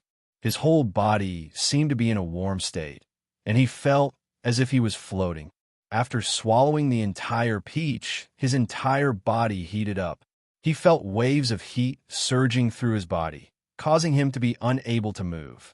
The Empress gently patted his back. The warm current in Rinpoche's body was immediately dispersed and integrated into his whole body. After Rinpoche could move, he felt unbearably thirsty again. The temptation of the 2 remaining peaches on the table was even greater. He couldn't wait to grab one and eat it again, experiencing the same experience as before. However, after the Empress dispersed the warm current in his body, Rinpoche's muscles flowed like waves. He felt his whole body was light as a feather, as if he was flying. When he came back to his senses, he was already in the visualization of wood. That metal chain was spinning on the tree trunk in front of him. After a quarter of an hour, Rinpoche woke up from the visualization of wood. All the bones in his body made caw-caw sounds. He felt his whole body relax, as if the shackles that had been entangled in his body for a long time had been unlocked. His whole body had become much stronger. He knew that this wasn't an illusion. He had just broken through the visualization of wood. Originally, he could only climb half of the gigantic tree in the visualization of wood. If he practiced normally, he would need at least 3 months. However, these 2 peaches saved him 3 months of hard work and allowed him to break through the first level. This effect could be said to be heaven-defying. At least in that world, there weren't many items that could have such an effect, let alone on Earth. This made Rinpoche even more unable to see through Suwon. In the past, when he worked with the nation, he was very clear that there weren't any supernatural abilities, immortals, or anything like that in this world. Otherwise, the nation wouldn't have treated him like that. He had also confirmed this point during his work with the Messier 87 department. However, Suwon's various actions and these few peaches made him understand that there was indeed something wrong with this Suwon. It seemed like he had to meet him. Rinpoche thought for a while and looked up at the little monk Xing Ruo. Since the other party had given him such a big gift, if it was just to send the little monk over to preach, there seemed to be no reason for him to reject it. The little monk wouldn't be able to return from that world and wouldn't be able to cause any impact. Furthermore, his age and identity meant that he didn't know much about things other than Buddhism, so he wouldn't be able to affect that world. However, to be on the safe side, Rinpoche still chatted with the little monk for a while before confirming his thoughts. The little monk grew up in the monastery and knew very little about the outside world. This was his first time coming down the mountain, and he was like a blank piece of paper. "If you follow me, you will never see your master again," Rinpoche said. "This little monk's fortuitous encounter is with you. Master said that this little monk will go wherever you want me to go. Aren't you afraid that I will kill or sell you?" The little monk obviously revealed a fearful expression, but he still clenched his teeth and said, "Regardless of whether I am killed or sold, it's still my fate." Upon seeing this, Rinpoche didn't say anything else. He lowered his head and looked at the peach. Even though it was still emitting a fragrant and sweet smell, it didn't have that impatient desire to eat it anymore. Immediately, he understood that this peach wasn't for him. Right now, he only needed to eat two. Your Majesty, you should eat this one. I can feel that these two are already enough. Rinpoche ignored the little monk's expectant gaze and said to the Empress. Upon hearing this, the Empress didn't say anything else. She ate the peach in 2 or 3 bites. After a few minutes, a strong gust of air burst out from her body, sending Rinpoche, the little monk, the coffee table, and the sofa at the side flying. Only the Empress and the sofa that she was sitting on remained in their original positions. Not bad. My injuries are finally healed. The Empress chuckled. Even though she wasn't afraid of pain, that kind of pain constantly provoked her nerves and made her very annoyed. At this moment, her injuries were completely healed. Her body had returned to its peak state, which made her feel very happy. In Wu City, a blind old man strolled along the city wall. The bamboo cane in his hand tapped lightly on the ground. This person's eyes were blindfolded. He wore a black robe, and his hair was neatly tied at the back of his head. This person gave off a strange feeling when he walked. If someone were to carefully observe this person, they would realize that the distance of each step was exactly the same. Every time he tapped with his bamboo cane, the direction in which he tapped was also exactly the same. His palms didn't tremble at all. As a result, it gave off a mechanical feeling. This person walked to the vicinity of the Empress's residence in Wu City. After hearing the berating from a front, he stopped in his tracks and carefully sensed the residence before muttering to himself, "She's actually not here?" Following which, he opened his mouth and said, "Where did Qi Zixiao go? Impudent! How dare you call Her Majesty by her name?" The 2 soldiers in front of the door immediately flew into a rage. They drew their steel swords and slashed at him. However, just as the 2 of them were about 10 meters away from this person, the blind man tapped twice with his bamboo cane in the air. The 2 of them stopped in their tracks and fell to the ground. Fresh blood flowed out from their chests. When such a thing happened outside, there was an immediate uproar in the residence. Tall and big figures jumped out of the residence and slashed at this blind man with gleaming swords. However, this blind man merely tapped the air with his bamboo cane, and the figures fell from the sky one after another. The cause of death was the same. There was a hole in their chests, and their hearts were shattered. In a short period of time, more than 10 people had fallen beside him. However, there were still winged cavalry warriors who heard the news and rushed over from all directions. Even though they saw the corpses on the ground, they weren't afraid at all and silently waved the steel swords in their hands. Shiwanya, who had rushed out after receiving the news, only saw dozens of winged cavalry warriors pouncing on this person. However, this person merely tapped the bamboo cane in his hand, and the winged cavalry warriors immediately lost their lives. Shiwanya immediately shouted angrily, "Where did this scoundrel come from? How dare you? Where is Qi Zixiao?" The blind man said indifferently. His hands didn't stop as he reaped lives after lives.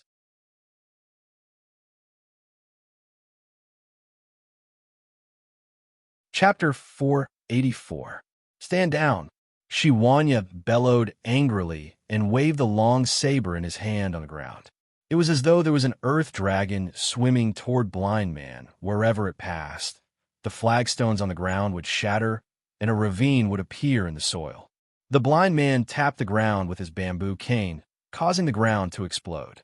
Countless mud and gravel flew in all directions. However, the blind man turned the bamboo cane in his hand and blocked the mud and gravel. Then, he stabbed the cane diagonally at Shiwanya's chest. Shiwanya blocked with his saber in front of his chest. Clang! Shiwanya's entire body flew back 3 meters due to the impact.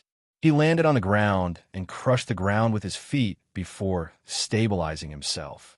He looked down at the saber in his hand and saw a dent about the thickness of a thumb on the blade.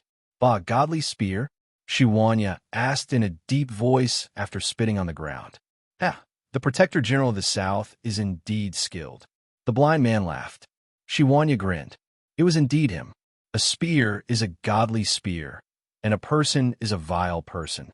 These words were the best portrayal of him. Among the top 10 experts, there were two people who were the most disliked. One was Feng Sanlu, and the other was the godly spear, Tung Yu. Both of them had extremely bad characters, but they were very strong. One was ranked 5th in the world, and the other was ranked 4th. Ordinary people couldn't do anything to them.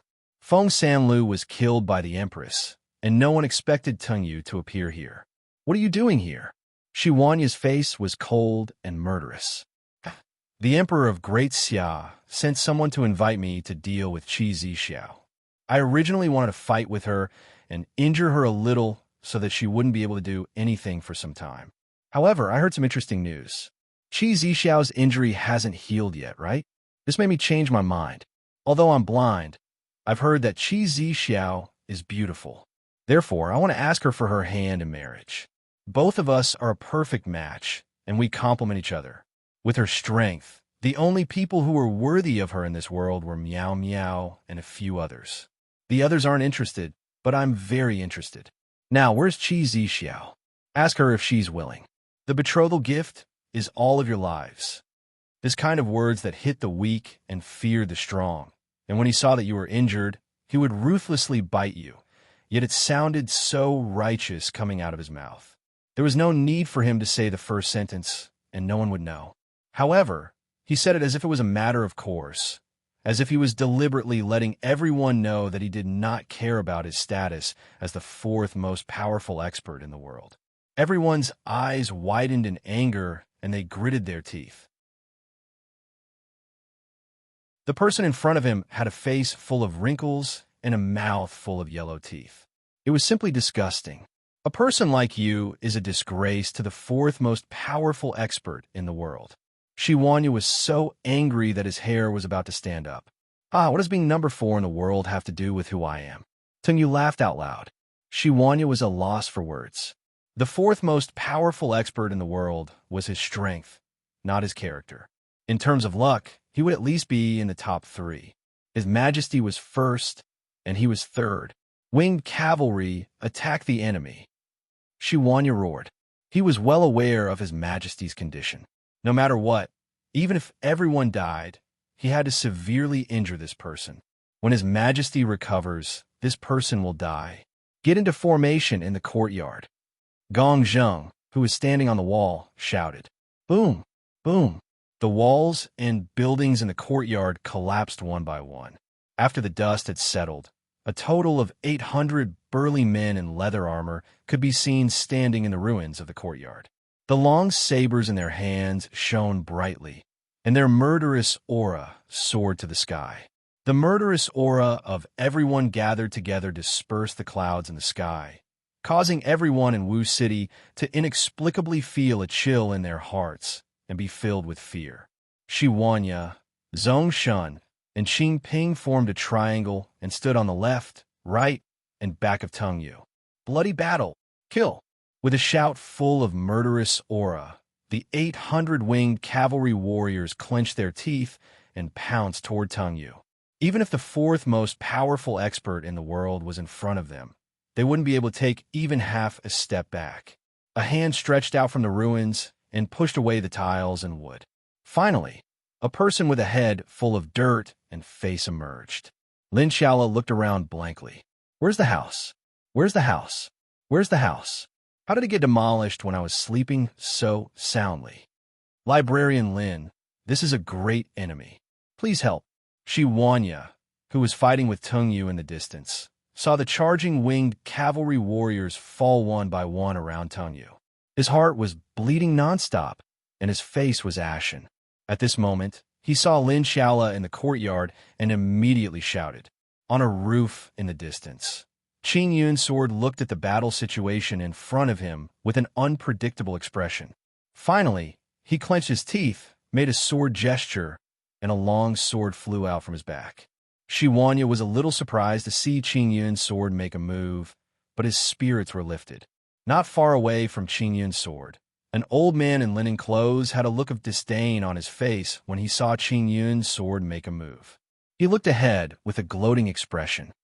It's better to provide timely assistance than to add flowers to embroidery. Old Devilswa, since you have already surrendered, can you still play a double game? Does your Lingshan sect still have a way out? Qing Yun's sword turned his head and shouted. Upon hearing this, the old man in linen clothes had a gloomy and uncertain expression on his face. After a moment, he let out a long sigh and flipped his palm upward.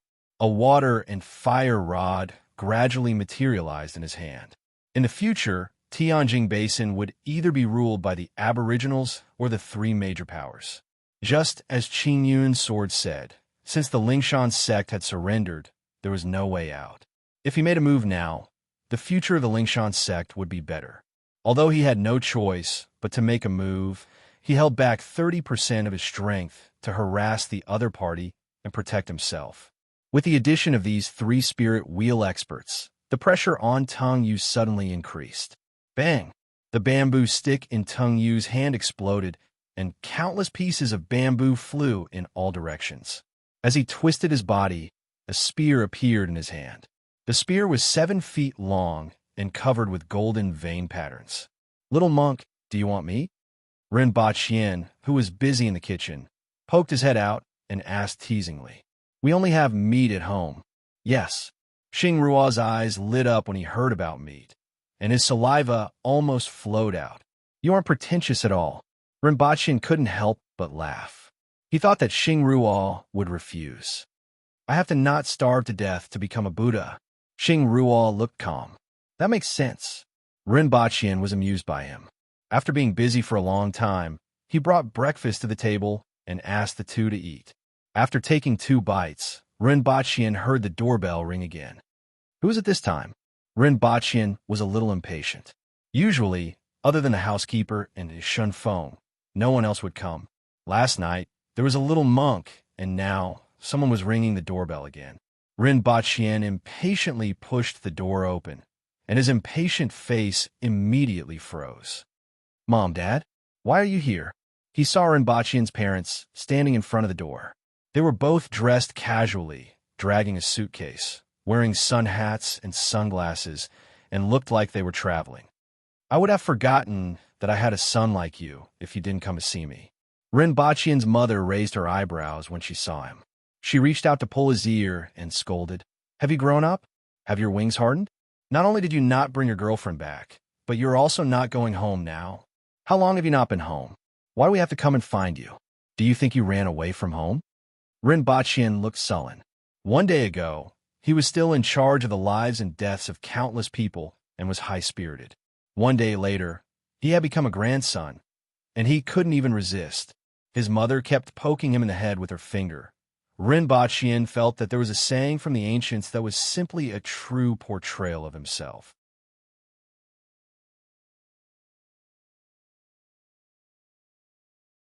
Chapter 485. Why?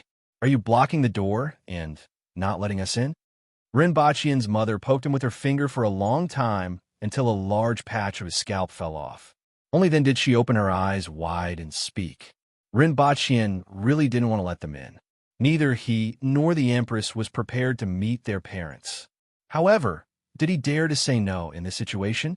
My girlfriend is inside. Be careful with your words, and don't be too friendly. Don't be too reserved. Ren Ba-Qian whispered. The Empress's identity was special, and she had a cold temperament. He was afraid that his parents would say something they shouldn't and feel uncomfortable. You're already cohabiting, yet you didn't bring her back to take a look. I'm your mother, and I'm here to take a look at my future daughter-in-law. What's there to be reserved about? Ren Ba-Qian's mother whispered while glaring at him. It's not what you think. Ren Ba-Qian waved his hand.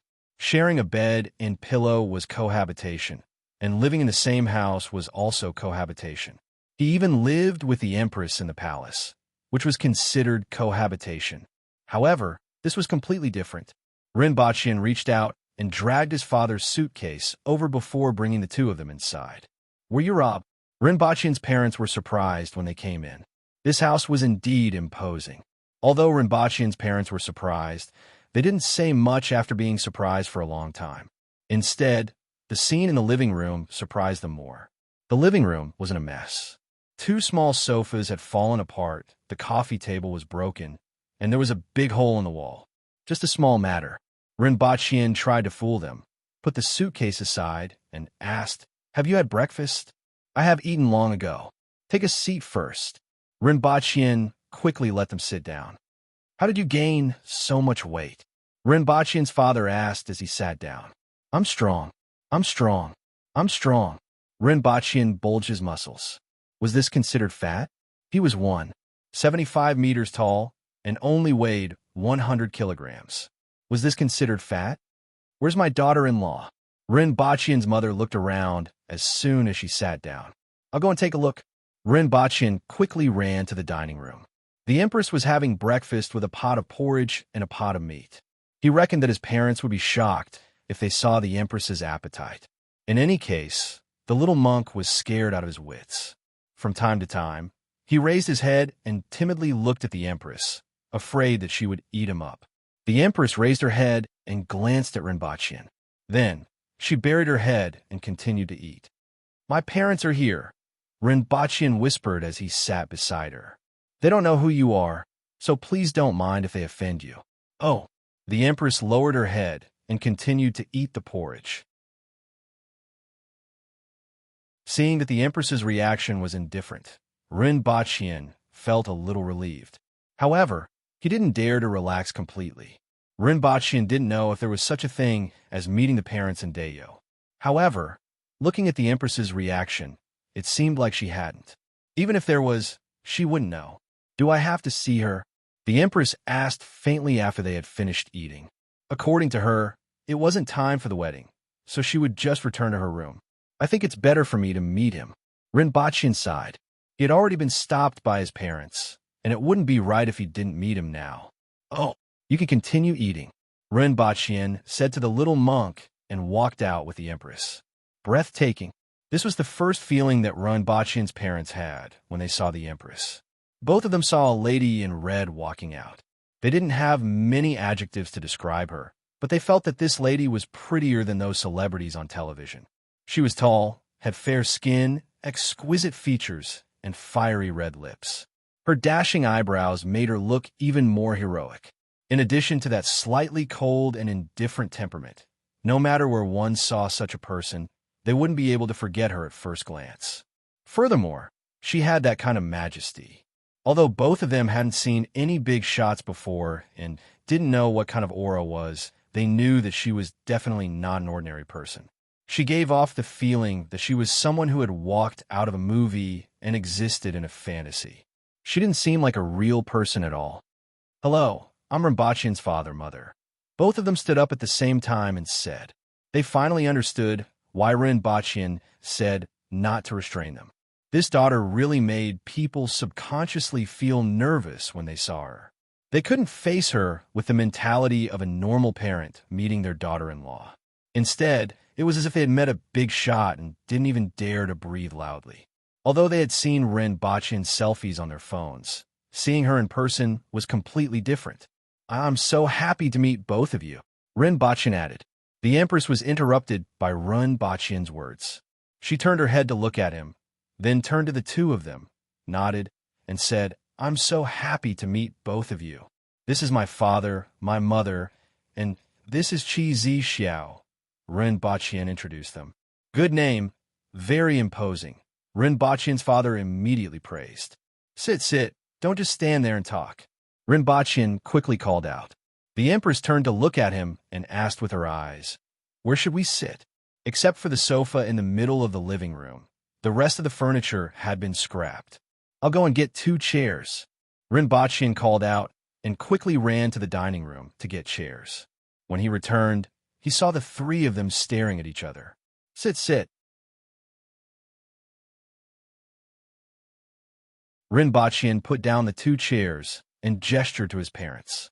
Only then did they finally sit down. "Thank you for taking care of Bachin." After sitting down, Mother Rin felt that she should speak, but didn't know what to say. Finally, she remembered that Rinpoche said that she was his superior.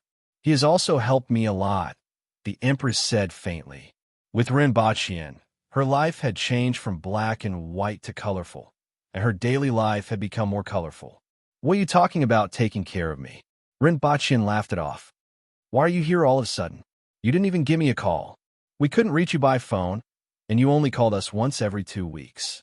Your father and I have nothing to do, so we thought of looking at your new house and paying you a visit," Mother Rin said. Facing Rinpoche, her tone immediately returned to normal. "I'm busy," Rinpoche replied. "I don't know what you were busy with all day. Is that precious medicine the one you started? It seems to be in the limelight now, and you're still working on a new leukemia drug?" Mother Rin asked. Before coming, she was afraid that Rinpoche would be cheated again because of her beauty, so she wanted to take a closer look. In the end, when she saw the Empress, she felt that she wasn't a match for an ordinary person. She quickly brought up Rinpoche's pharmaceutical factory to give him some confidence. This was the mentality of an ordinary person. Previously, they were afraid that the Empress wasn't worthy of their son, but now, they were afraid that their son would be despised by her. Although their son was the best in the eyes of their parents, they asked themselves honestly and felt that Rinpoche was just an ordinary person in terms of appearance and other aspects. Although he had made some achievements in the past 2 years, he only had some money. Compared to those with real power, he was still far from it. Rinpoche and the Empress accompanied them for a while. During this period, it was Rinpoche talking to them, and the Empress rarely opened her mouth. During this period, the little monk Xing Ruo came out of the dining room, which surprised them. They didn't know why there was a little monk here. "He was sent by his master to follow us to do some things," Rinpoche casually explained. Although they were doubtful about what such a little monk could do, they didn't ask anymore after thinking about Rinpoche's identity as a civil servant. After a long time, Rinpoche sent them upstairs. When they entered the room, they heaved a sigh of relief. "Io, is it so tiring to see your daughter-in-law?" Mama Rin closed the door and lay on the bed. "If I knew earlier, I wouldn't have come. The daughter-in-law of an ordinary family is definitely different," Papa Rin said. "This lady isn't from an ordinary family, but this lady is really beautiful, just like a character in a movie," Mama Rin said as she sat up. Papa Rin agreed deeply and said, "She's just a little cold. In the past, I always heard people talking about the prestige of an official. Today, I finally experienced it for myself. She just stands there, and no one dares to speak carelessly." Outside, Rinpoche and the Empress also heaved a sigh of relief. The Empress sat back on the sofa, hugged her knees, and said to Rinpoche, who was rushing down the stairs, "I want to eat an ice cream." "Calm down." She felt very uncomfortable talking to Rinpoche's parents. She couldn't expose her identity, speak in her usual way, restrain her temper, and couldn't chop the other party. The Empress felt that speaking to someone had never been so troublesome or tiring since she was young.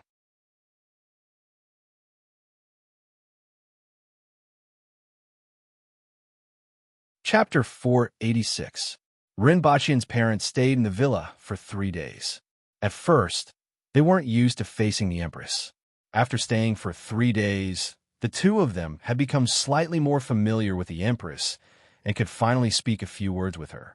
Rinpoche brought them around Shanghai for 2 days and even made a trip to Disneyland. His parents didn't play much, but the Empress and the little monk Xing Ruo had a good time. They realized that the Empress would only have more expressions when facing their son. She looked a little more human. At other times, she was cold. However, this made them feel a little better. If she was this cold after marrying someone, they would really marry an ancestor. "You are a grown-up and know what to do. We won't meddle too much. But when are you bringing her home? We have met before, but we haven't met our relatives yet. We have to get to know them." Mother Rin said. She was calculating in her heart. If she brought this fairy-like lady back, her relatives and friends would definitely be shocked. At that time, she would definitely set up 30 tables for everyone to see. There will be a chance. Rinpoche half-heartedly sent them through the airport security and finally heaved a sigh of relief. From today onwards, he would be a king again. That day, he saw someone talking about a comic called Under One Man. He liked this name very much. He would take a look at this comic the next time he came back to see what kind of qualities were needed to be under one man. As a king, he had to work hard to enrich himself and improve himself. After sending the two of them off, Ren Baiqian brought the Empress and Xing Ruo to the shopping mall. A burly man, a beautiful woman, and a little monk. No matter how one looked at this family of three, it looked weird. Passers-by cast sidelong glances at them. Of course, even without the little monk, just the Empress alone would also attract the attention of everyone. After buying a bunch of things, the three returned to the villa. Ren Baiqian packed the sweets, wine, hot pot base, and the Empress's clothes together and said to the little monk, "Hold on to me. I'm going to transform you into the magic monk, Xiao Yuan. Does it hurt? Also, I'm Xing Ruo, not Xiao Yuan," the little monk said timidly. There was a ripple in the air, and the three of them and the two big bags disappeared from the room. Ren Baiqian was already used to this kind of transmigration. To him, it was as natural as drinking water and eating. It seemed like it should be like this. Sometimes, even he would forget that this was not an innate ability that he had, but something that had inexplicably appeared in his body. When he returned to the other world, he was immediately drenched by the torrential rain. The small monk looked at the pitch-black surroundings and the pouring rain. A second ago, he was still in the villa in Shanghai. His lips turned pale. Where is this? Ren Baiqian couldn't care less about the little monk. He was dumbfounded. When he left, he was clearly in the house. But where was the house? Where's the house? Where did the house go? The way I transmigrated was wrong? The Empress's facial expression was very ugly. It had only been a day and a night. When she left the house, it was still in ruins. How could she accept this? The Empress's aura surged, and a surge of energy rose from the ground. It was like a sudden clap of thunder that shook the entire Wu city. Immediately, silhouettes appeared in the ruins. "Greetings, Your Majesty. Greetings, Your Majesty. We hope that Your Majesty will forgive us for being late." In an instant, a row of burly men knelt in front of the Empress. The small monk was so frightened that he took a few steps back and hid behind Ren Baiqian. The people who landed were all winged cavalry warriors. They were originally patrolling the surroundings of the ruins and immediately rushed over when they sensed the Empress's aura. "What's going on?" the Empress asked coldly. "Greetings, Your Majesty." Shi Wanya's figure appeared beside everyone. After sensing the Empress's aura, he asked in surprise, "Your Majesty, have you recovered?" According to his estimation, the Empress's body would need at least 10 days to recover. He didn't expect that in just a day and a night, the Empress had actually recovered when she returned from an unknown place. The Empress frowned. At this moment, Shi Wanya was much weaker than when she left. It seemed like he had fought with someone. Furthermore, there were at least 7 or 8 newly bandaged wounds on his body. What exactly happened? "Your Majesty, it's raining heavily now. Why don't you follow me to another place and explain in detail?" Shi Wanya said. "Lead the way." Everyone left the ruins under the heavy rain. Ren Baiqian and the Empress then realized that the area of the ruins wasn't small. It wasn't just the residence that they originally lived in. Even the surrounding residences were also full of broken bricks and tiles, broken walls, and broken beams. After a short while, everyone arrived at another residence along the street. Hundreds of winged cavalry warriors stood upright in the rain. "Greetings, Your Majesty." Qing Yuan and Hong Yuan hurriedly ran to the Empress's side with umbrellas and opened them for her. However, it didn't make a difference whether they fought or not. "I'm going back to change my clothes. Tell me later." The Empress had already calmed down and wasn't in a hurry. She went to the backyard with Qing Yuan and Hong Yuan. Ren Baiqian also asked Shi Wanya, found his own room, and changed into clean clothes. "Where is this?" The small monk had been in a daze ever since he came to this world. No matter how he looked at it, this wasn't Earth. There were also those tall and strong men with arms that could run horses. Every one of them made him want to hide far away. He had been spending his time in the monastery, practicing and reciting scriptures every day. He never had the concept of transmigrating to another world. "This will be the world you live in from now on," Ren Baiqian said as he put on his clothes. "Slowly get used to this place. Wait here. I'll go take a look. After speaking, Rinpoche left the small monk in the room and hurried out. He thought that the small monk should be able to calm down by the time he came back. When he came to the hall, Shi Wanya, Qing Ping, Zhongshan, and Gongzheng were also there. However, in addition to Shi Wanya, Qing Ping also had serious injuries. The bandages wrapped around his body were red, and one of his ears was missing. As for Zhongshan, even though he didn't look like he was injured, he was coughing up blood. How did they become like this? Rinpoche was shocked. One had to know that these three were Cardinal Heaven experts, and each of them could take on 3 ordinary spirit will experts. All 3 of them were seriously injured. What exactly was going to happen? What kind of person could injure them like this? We'll talk about it when Her Majesty arrives, Shi Wanya answered. He didn't care that Rinpoche and the Empress were missing for a day. After all, a subject couldn't possibly watch over Her Majesty all the time. Furthermore, Her Majesty managed to avoid being shot by the spear during the day, and her injuries were completely healed by the time she returned. This was a good thing. After waiting for a full 15 minutes, the Empress slowly walked in with a frosty face and a murderous look in her eyes. It seemed like she had heard something from Qing Yuan and Hong Wan. Tell me in detail, the Empress said coldly after sitting down at the seat of honor. Yes. Shi Wanya immediately recounted everything that had happened in full detail. In fact, it was very simple. Spear Tongyu suddenly appeared in Wu City, said some disgusting things, and fought with everyone. However, Shi Wanya explained such a simple matter for the time it took to drink a cup of tea. He told the Empress all the methods and characteristics that Tongyu had used. Finally, he said, "Now that your Majesty has recovered, I can finally rest assured." How many casualties were there? The Empress asked. We are guilty. We weren't a match for Spear Tongyu, and our injuries aren't light. However, if he comes again, we can still fight him. The winged cavalry suffered the most casualties, with 157 dead and 74 seriously injured. Among them, more than 30 can serve you after recuperating. Bang!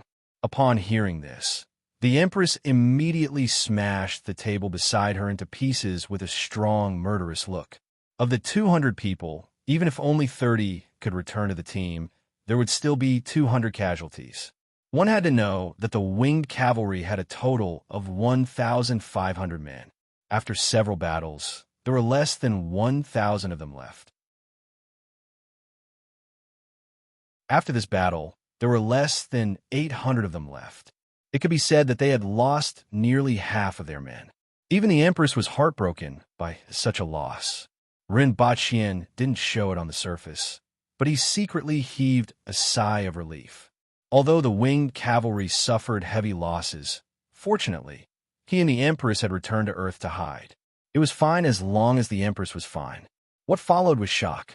The monk had sent 4 peaches at this time. Apart from 2 for himself, the other 2 were used to treat the Empress's injuries. Could he have predicted this? If he could really predict this, then it was simply terrifying. How could there be such a person on Earth? He wasn't a human anymore. He was simply a god. Where's Tongyu? I want to kill him and suppress him in the palace forever. The Empress spat out each word with a cold, murderous intent.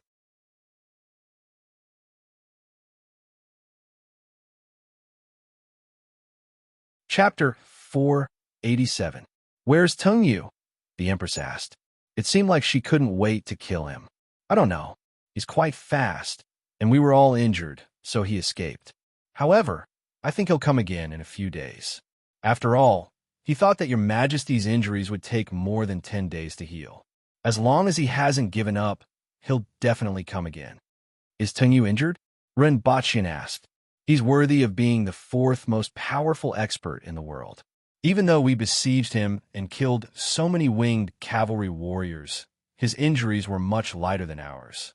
If he had good medicine on him, he would have recovered more than 60 to 70% by the time he appeared again. However, he would definitely die against the fully recovered Empress, Shi Wanya exclaimed. This Tongyu really deserved to die for speaking disrespectfully to the Empress and killing so many winged cavalry warriors. Even though his character was bad, his strength was solid. Humph. The Empress snorted. Even though she didn't want to admit it, for what everyone said, Tang Yu was indeed a little stronger than her. The most important problem was that even though the Empress could achieve this level of combat power by burning her blood essence, she wasn't good at prolonged battles. If the battle with Tang Yu dragged on for too long, the Empress would lose. She could kill Feng Sanlu in such a short period of time, but it was difficult to kill Tang Yu. From his point of view, even though Tang Yu was originally the fourth or fifth most powerful expert in the world, he was much better than Feng Sanlu. From the battle between the Empress at Mount Wu and Tang Yu at Wu City, the Empress faced more than 10 spirit wheel experts. Even though she was injured, she still managed to kill a few of them. Even though Tang Yu was able to escape unscathed, Shi Wanya and the rest were seriously injured. The main problem was that Tang Yu was better at prolonged battles than her. The Empress knew her weakness, so she sometimes risked getting injured to kill her opponent. Another point was that after each battle, the Empress would only have 30% of her combat power left and would need at least a month to recover. This was also her biggest weakness. Is he really blind? How does he fight? Is it his sense of smell or hearing? Rinpochian still found it unbelievable that a blind man could be so powerful. However, if it was his sense of smell, it would be easy to deal with. A fortified smoke bomb would definitely make him wish he was dead. If it was his hearing, a sonic bomb would probably make him regret coming here. It's not the sense of smell and hearing. These two senses are easily affected instead of sight. If he had such a big weakness, he wouldn't be the fourth most powerful expert in the world. The Empress rejected Rinpochian's idea. Your Majesty is right, Shi Wanya agreed. Maybe he's using his skin to feel the air around him. Either that, or their sense of smell and hearing are more outstanding so that they can avoid their weaknesses as much as possible, Gong Zheng said. That's easy. As long as I create a blast of air in the surroundings, won't he become blind again? Rinpochian immediately came up with an idea. In his mind, it would be very difficult to make such a huge fan. However, it was possible to make a bomb that would set off a shockwave after the explosion to disrupt him. There's no need for that. I want to see what kind of means he has. The Empress interrupted him. I'm guessing that he has a unique way of sensing his surroundings with his spirit. I'm afraid he can see more clearly than a normal person, the Empress explained. Only then did Rinpochian temporarily suppress the idea of throwing a fortified smoke bomb, a sonic bomb, and an air bomb at the same time. All of you may leave. The Empress waved her hand, stood up, and left the room. Qin Yuan and Hong Yuan quickly followed behind her with umbrellas. After the Empress left, Rinpochian asked, "How's Lin Xiaola?" She suffered some minor injuries, but it's not a big deal. Shi Wanya added, "However, the few people who surrendered to Principal Run can still be of some use. Originally, I thought that it would be difficult to realize Principal Ren's plan and that it would be easier to just kill them. However, from the looks of it now, they have really surrendered. It's somewhat beyond my expectations." Rinpochian laughed. He really didn't expect Qin Yun's sword and that Lingshan sect spirit wheel expert to actually lend a hand. In this way, it wouldn't be good for him to treat them too harshly. Rinpochian first went to take a look at Lin Xiaola. She was wearing a light undergarment and was sleeping soundly on her back in the room. She seemed to be fine, but her face was a little swollen as if she had been beaten with a stick. Rinpochian stretched out his finger and poked her swollen face. She screamed, jumped up, and clawed at Rinpochian twice. "It hurts, it hurts, it hurts." Lin Xiaola glared at Rinpochian, whose face was all scratched. "Ouch." Rinpochian took a deep breath and cursed in his chest. He was the one who was in pain now. "Rest well." Rinpochian grabbed a small bag of white rabbit creamy candies and threw it to Lin Xiaola as a reward. However, when he thought about how a bag of white rabbit creamy candies had resulted in a claw mark on his face, Rinpochian felt that his good intentions had been F***ed by a dog. He got up and went out to touch his face. There was a trace of blood on his hand. He was disfigured. After a while, Rinpochian met Qin Sword and Zhuo Cheng from the Lingshan sect in another room with a bloody face. Both of them were mainly focused on restraining the other party, so nothing serious happened. Only Zhuo Cheng was slightly injured and Qin Yun's sword was slightly worn out. Please take a seat. Thank you for your hard work this time. Ren Baqian smiled and invited them to take a seat. Both of them remained silent. It couldn't be better for the two of you to make such a choice. I'm not a heartless person, so I can't disappoint the two of you. Ren Baqian picked up a cup of tea and took a sip. Previously, I said that I hope that the people of Tianjing Basin and the Aboriginals can be of use to your majesty in the future. Both of you can recommend a few useful people to work under me first. When the time is right, I can find a suitable job for them, Ren Baqian said with a smile.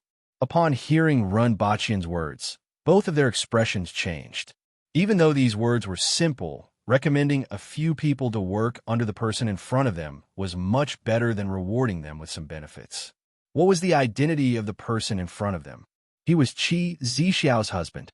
From the looks of it, he had a lot of authority and was highly valued by Qi Zixiao.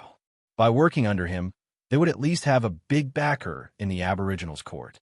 In the future, when Tianjing Basin was pacified, the other party would also look up to them.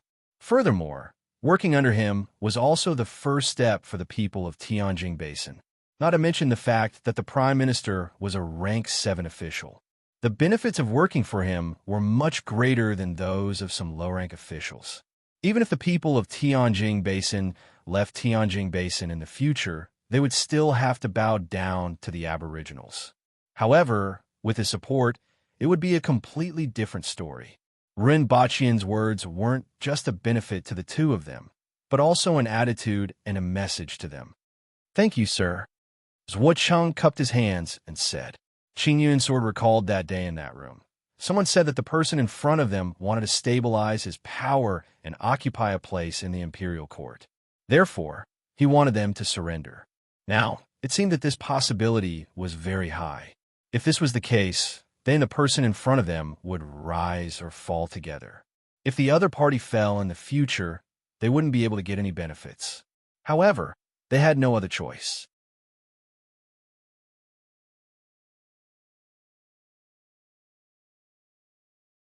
Chapter 488. By the time Ren Baqian returned to his room, it was already very late. The little monk was leaning against the bed and dozing off. His eyes were a little red, and it seemed like he was crying. An 8 or 9-year-old child was suddenly brought to a strange world, surrounded by burly men whose arms could run horses. It was normal for the little monk to be frightened. After all, the image of the Aboriginals often gave Ren Baqian the illusion that he was in a bandit's lair. Now, he was somewhat used to it. After entering the man-wheel level, his strength and weight began to skyrocket, and his muscles bulged. Although he was still very thin and weak compared to the Aboriginals, this was a problem of his small frame. His image was already starting to resemble that of a bandit. Occasionally, he would look in the mirror and reminisce about the handsome and fresh meat of the past. He had to search carefully to find a trace of his own face. Other than his biological parents, there weren't many people who could recognize him now. He didn't become bald, but he became heavier and stronger. This could be seen from the heavyweight and lightweight boxing rings. The more powerful he was, the more oppressive he was. Wake up. Go sleep in the room next door. Ren Baqian pushed the little monk awake. Where is this? This was the first thing the little monk said when he opened his eyes. Dayo, Tianjing Basin. You will live here from now on. Will I still be able to see my master? Unless you really become a Buddha, don't even think about seeing your master. Upon hearing this, the little monk burst into tears. This is an opportunity that your master found for you. Ren Baqian comforted him. After waiting for a long time, the little monk finally calmed down. Go to sleep first. We could talk about the rest later. Ren Baqian pushed the little monk into the room next door, laid on the bed, and entered the visualization of fire. Inside the room was a volcano. Looking down from the bottom of the mountain, the black mountain peak had streaks of red climbing up and winding down. These red lines were all rivers of lava. The closer it was to the top of the mountain, the denser the lava became and the higher the temperature.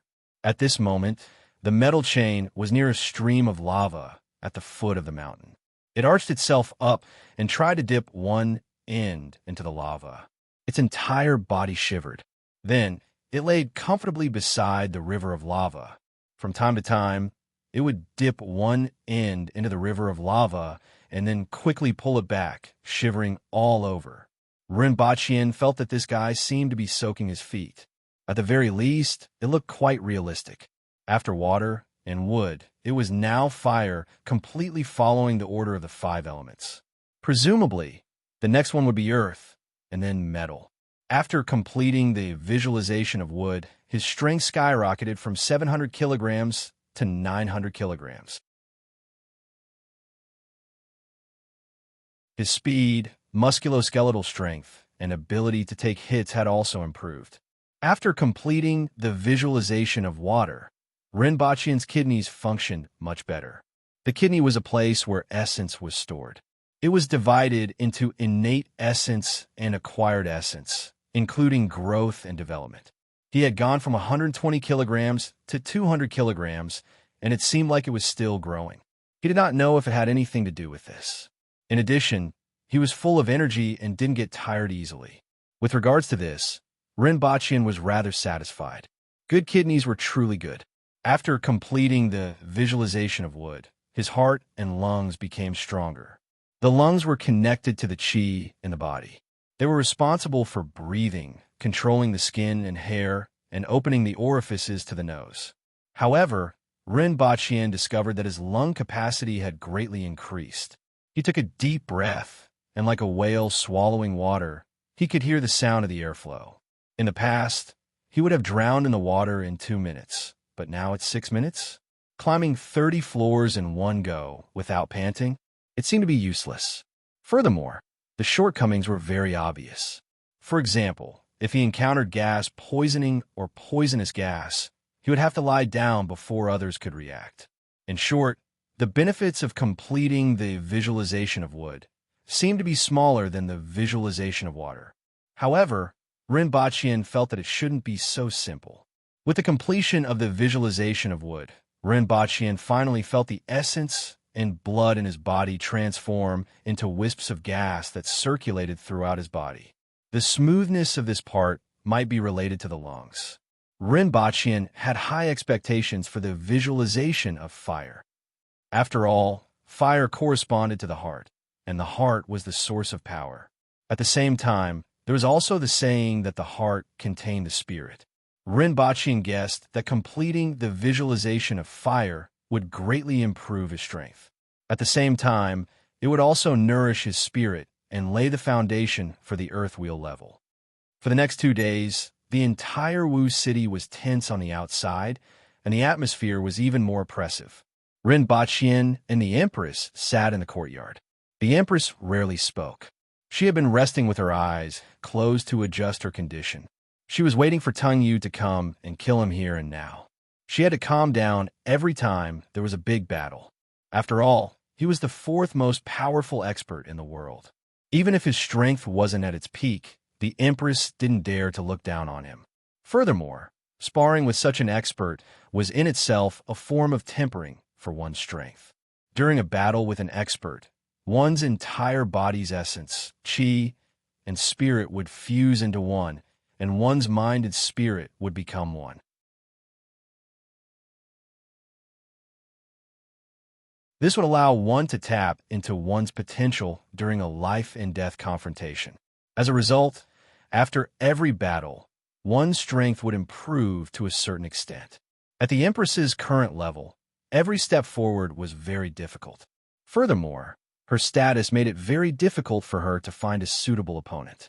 Therefore, regardless of whether it was Feng Sanlu or the previous battle with the numerous spirit wheel experts from Tianjing Basin, even though there was a reason for it, she was still extremely happy. This battle with Tung Yu was extremely important to her. Rinpoche stayed by the Empress's side and didn't speak. He only fixed his gaze on the Empress's face and stared fixedly at this heroic face.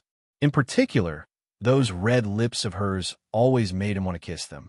Rinpoche's gaze made the Empress's face itch a little. After a long time, she opened her eyes and stared at him. "Have you seen enough? I haven't seen enough in my entire life. I always wonder, how can there be such a perfect person in this world? It's simply a creation from heaven and earth. Rinpoche smiled.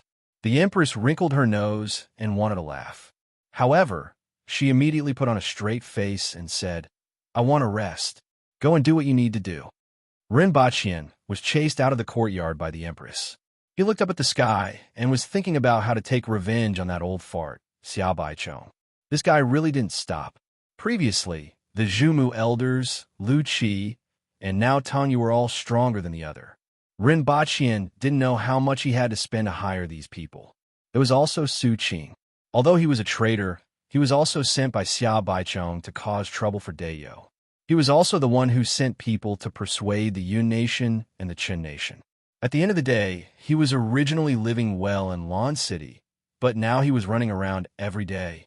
The main culprit for all of this was this old radish. He couldn't possibly be fighting for his life here every day while he led a drunken life in the palace of Great Xia, right? A good neighbor was someone who reciprocated. Why not throw 1,000 skunk bombs at the palace? This time, there was no need for smoke. He could directly throw 1,000 concentrated skunk bombs at the palace of Great Xia. It was guaranteed that the fragrance of the palace would hit the people and linger for 3 months. Rinpoche had personally experienced the power of concentrated skunk bombs. Its absolute lethality was astonishing and wasn't inferior to any large-scale biological weapons. He didn't believe that he wouldn't vomit blood. As long as he announced that he would take responsibility for this matter in the name of Dayo, Xiao Baichong wouldn't be able to tolerate this. He wouldn't even be able to avoid sending troops. Otherwise, where would the dignity of the royal family of Great Xia be? As long as he sent troops again, Su Qing's opportunity would come. When that time came, when Great Xia was in chaos, Rinpoche would think of ways to stifle Xiao Baichong and stab him in the heart. However, no matter how he looked at it, Su Qing would be taking advantage of this situation. Rinpoche had to scrape some benefits from him.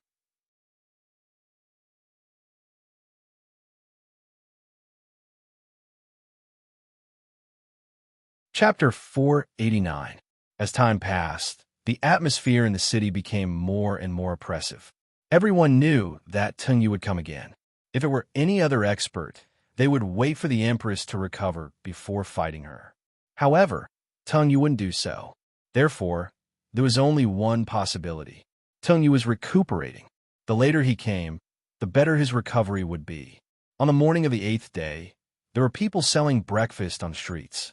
Although it wasn't as lively as before, it was still somewhat lively. As time passed, the residents of Wu City realized that the aboriginals didn't harass the civilians, which made them feel more at ease. Unknowingly, a man appeared in the city. The sound of his bamboo, cane tapping on the stone slabs, echoed far and wide. Spirit Spear Tengyu. Not long after he appeared in the city, he was discovered by the winged cavalry. As soon as the news spread, countless people landed on their roofs and stared coldly at the only person walking on the streets. As for the rest, they had long since hidden in their houses. Many people heard someone walking on their roofs and occasionally saw a huge foot trampling on the roofs. They hid in their houses, feeling nervous and didn't know what was going on. Your Majesty, Tengyu has appeared. A guard hurriedly reported from the garden. I got it, the Empress said with her eyes closed. I will report to him when he is almost here. When Rinpoche heard that the other party was coming, his tensed heart, which had been tense for the past 2 days, felt relieved. Many things were like this. There were all sorts of guesses before it happened, but when it really happened, it was useless to think too much. Now it all depended on the battle between the Empress and the other party. After a while, someone came to report, Your Majesty, Tengyu is 400 steps away from the door. Only then did the Empress open her eyes. The snow-white glow in her eyes was somewhat dazzling to Rinpoche. The Empress stood up and walked out. Rinpoche whispered to the guard, Get someone to bring out the box from my room. Inside were the concentrated skunk bombs and sonic bombs that he had just brought back from Earth. Although these things attacked indiscriminately, the Empress had experienced it once and was definitely more resistant to odor than the other party. Furthermore, Rinpoche guessed that since the other party was blind, his sense of smell and hearing should be stronger than ordinary people. Therefore, you would be more or less affected. In a fight between experts, this was what they fought for. If the situation was not good, he could throw these two things out. Perhaps it would be effective. There's no need for that. The Empress's voice came from the front. Since he came alone, why would I do such a despicable thing? The Empress replied without turning her head. Upon hearing what Rinpoche said, she knew what he was up to. But he's quite despicable. When dealing with people like him, you don't have to be too open and above board. Rinpoche whispered. Do you think I'm the same as him? The Empress asked. Her Majesty is accomplished in both literature and martial arts, and has benefited the common people for thousands of years to come. Rinpoche immediately changed his tone. Then watch from behind. When everyone left the mansion, they saw an old man dressed in black walking over from the other end of the street with a bamboo cane in his hand. The sound of the bamboo cane hitting the stone floor reached everyone's ears. Rinpoche sized him up carefully. Was this the spirit spear Tengyu? He looked to be in his 50s or 60s, with a goatee and a face full of wrinkles. His ordinary facial features looked disgusting when they were squeezed onto his face. Qi Xiao, I paid a visit last time, but I didn't expect to leave empty-handed. Now, I finally see you in person. Very good, Tengyu said loudly as he stopped 50 meters in front of everyone. With your strength, there are only a handful of people in this world who can defeat you, and there aren't many who are worthy of you. You and I are a perfect match. Why don't you marry me? Even though I don't have anything valuable on me, I can still take out a mere betrothal gift. Tengyu's old face was smiling like a dead chrysanthemum, and he even revealed a mouthful of rotten teeth. No matter how Rinpoche looked at him, he felt a surge of anger rising from the bottom of his heart, and he wanted to suppress this old bastard in a cesspit. You said the same thing twice. Don't you have anything else to say? You left the last time, and this time you specially came to deliver your head. I'll keep it, the Empress said faintly. So your injuries have recovered? No wonder you are so confident. However, there are at least 8,000 to 10,000 people who want my head. Qi Xiao, if you want my head, I'm afraid you will have to queue for another 100 years. Tengyu carefully sensed and then laughed. Did Xiao Baichong send you alone? Rinpoche interrupted. You want to know if Tengyu was the only one, or if there were other people who had entered Tianjing Basin. Xiao Baichong? Hee, but you were wrong. I wasn't sent by him. His thing's in exchange for a favor from me. It's just a transaction. You are Qi Zixiao's lover? You're just a little worm. Commit suicide. Tengyu chuckled. The last three words were like a demonic sound that poured into Rinpoche's ears. He used a special method to say these three words. It could only be used to deal with people who were much weaker than him, but it could affect the mood of others with his voice and make them feel that what he said was right. However, when these three words entered Rinpoche's mind, he immediately felt that what Tengyu said was right. There was indeed no meaning in living, and it was better to die. His eyes turned gray. At this moment, the metal chain that was soaking his feet in his sea of knowledge suddenly sprang up. The metal chain, which was only a few meters long, suddenly extended into the sky. It went beyond the volcano and even the sky. In Rinpoche's sea of knowledge, it looked as if it was standing between heaven and earth and connected to the fields. In just a moment, the metal chain retracted and turned into a spherical cage at one end. Inside the cage, there was a worm-like thing that was moving left and right. The metal chain shook the spherical cage from side to side as if it had found something fun and was reluctant to let go. Rinpoche became absent-minded for a moment before coming back to his senses. He immediately realized that he was almost hit by this move just now. The others weren't affected, and it was obviously targeted at him. He immediately opened his mouth and scolded. It takes a lot of courage to live in this world with your appearance. You are wasting food and polluting the environment while you are alive. If you die, you will be making a small contribution to the beautiful lives of the people of the world. Why don't you commit suicide? Even if it's not for the sake of others, it's on account of the fact that your mother used to live and exist in this world. You have polluted the world that she once lived in. You're simply unworthy of being a son. Remember to drown yourself in the toilet so that your corpse doesn't contaminate the soil elsewhere. Tungyu was stunned. Rinpochian wasn't affected by him at all and even scolded him. And he even scolded him in such a nasty way. Where did all these curses come from? Following that, Tungyu smiled sinisterly and said, "Sharp-tongued brat, I'll tear your mouth in a while. Let's see if you can still curse then. You won't have that chance. I will crush your head in front of the palace square," the Empress said coldly. "Build a public toilet on top of it and soak your head in it. You can go in and take a dump on the head of the world's fourth strongest expert for just 1 copper coin. I'm sure many people would be interested. You can also pay 20 copper coins a month and 2 taels of silver a year. You will also be given a VIP seat in the public toilets, priority access, no queues, and free toilet paper," Rinpochian added. "I'm quite interested, haha." Shiwanya burst out laughing. "I'm also interested." Zhongshun and Qin Ping laughed loudly. Courting death. Tungyu's face darkened completely. The bamboo cane in his hand shattered, and a spear appeared in his hand. He pointed at the crowd. No matter how bad his character was, he was still the 4th in the world. Who would dare to insult him like this? Moreover, Rinpochian's scolding was so nasty that even he couldn't stand it. When it came to scolding people, he was really no match for that kid. He didn't gain any advantage verbally, but he almost went crazy with anger. Soak his head in the toilet? Charge fees. That was simply courting death. Even though his character wasn't worth mentioning, he was still one of the top experts in the world. His spear technique was extremely terrifying. His spear moved the wind and clouds, and the air in Wu City seemed to be stirred up by it. Everyone felt the surrounding airflow start to spin, and a gale started to blow. Even though Tungyu was still standing in his original spot, his spear tore through the air, and the silver tip of the spear occupied everyone's field of vision. Even an Iron Man would be torn to pieces by this spear. This was the terror of the 4th most powerful expert in the world. The Empress moved and struck with her palm. Boom! A wave of air forced everyone to retreat. If Shiwanya wasn't waiting, Rinpochian would have been able to kite the Empress. The walls around them collapsed, followed by the houses in the courtyard. The stone slabs on the ground between them turned into powder.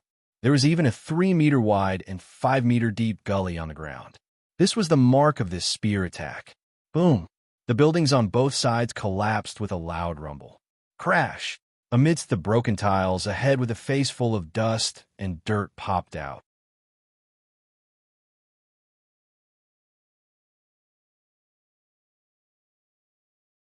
Chapter 490. Boom! Boom! Boom!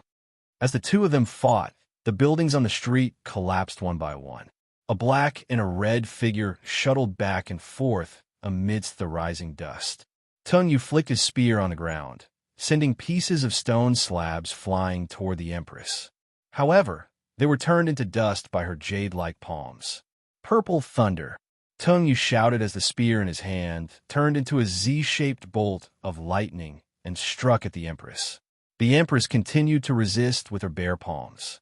Shockwaves rippled in the air and swept in all directions, causing another building to collapse. Rinpochian was dazzled by the battle. The purple pattern on the Empress's face was so beautiful that it made his heart palpitate incessantly. He wanted to sing a song, but he lacked an eru. How much of Tungyu's strength has recovered? Rinpochian asked Shiwanya. With his eyesight, he could only watch the show and couldn't see much. Most of the time, he couldn't even see the figures clearly.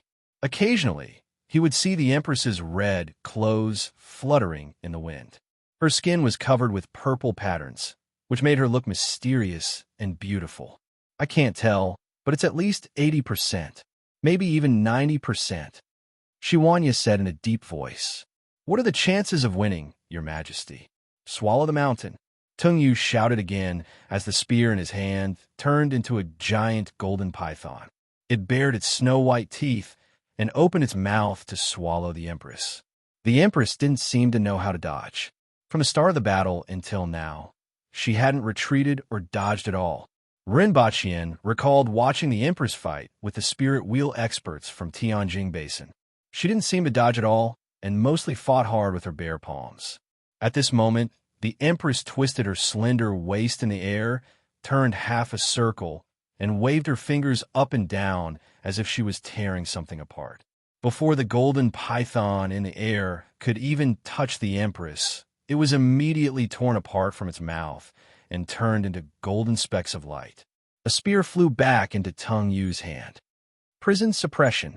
Tung Yu caught the spear with one hand, spun it half a circle in the air, and bent the body of the spear into the shape of a bow.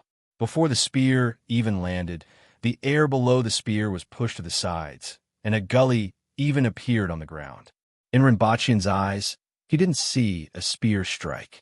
Instead, he saw a black mountain sitting on the tip of the spear and pressing down on the Empress. Boom!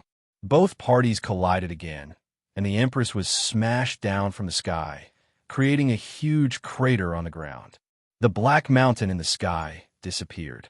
Tung Yu's spear bounced up high, drew a big circle behind him, and shot straight down at the Empress. Rinpoche's heart tightened. However, at this moment, the Empress was in the pit and couldn't see anything. Tung Yu went down quickly, but he came up even faster. As he somersaulted, he flew upward and completed a 3,600-degree free turn in the air before he regained his balance. Blood trickled down from the corner of his mouth. A red figure soared into the sky and collided with Tung Yu again. Rinpoche's palms were sweating as he watched from below. In theory, the Empress shouldn't be weaker than Tung Yu. After all, Tung Yu was still injured and hadn't fully recovered. However, this was only in theory. No one knew if Tung Yu had any trump cards. Moreover, in a battle between experts, victory or defeat was determined by a fine line. Being weaker didn't mean that one wouldn't lose. Fortunately, both of them were equal in strength. Even if there was a fine line between victory and defeat, their lives wouldn't be in danger. Rinpoche still had Shi Wanya and the others on his side. Even though they were all seriously injured, it shouldn't be a problem to restrain Tung Yu. Even if the Empress lost, her life wouldn't be in danger. Stop pulling. Rinpoche slapped the hand that was tugging at his clothes. It was a tender and smooth little hand. Rinpoche turned his head and saw Lin Chaola sitting behind him. Her face was covered in dirt, and she was drooling as she stared at the bag of sweets hanging on his waist. He grabbed a handful of sweets for Lin Chaola. Rinpoche turned his head and saw a red figure being smashed down. Boom! Heaven's net! Tung Yu shouted. It was as if countless meteors appeared in the sky and smashed toward the Empress. In fact, they were countless spear shadows that emitted a golden glow. Clang, clang, clang, clang. The sound of metal colliding could be heard coming from the huge pit. Earth net. Tung Yu's voice was heard. A golden ray of light that was far more dazzling than the other spear shadows pierced straight into the earth. Rinpoche immediately felt a violent tremor coming from under his feet.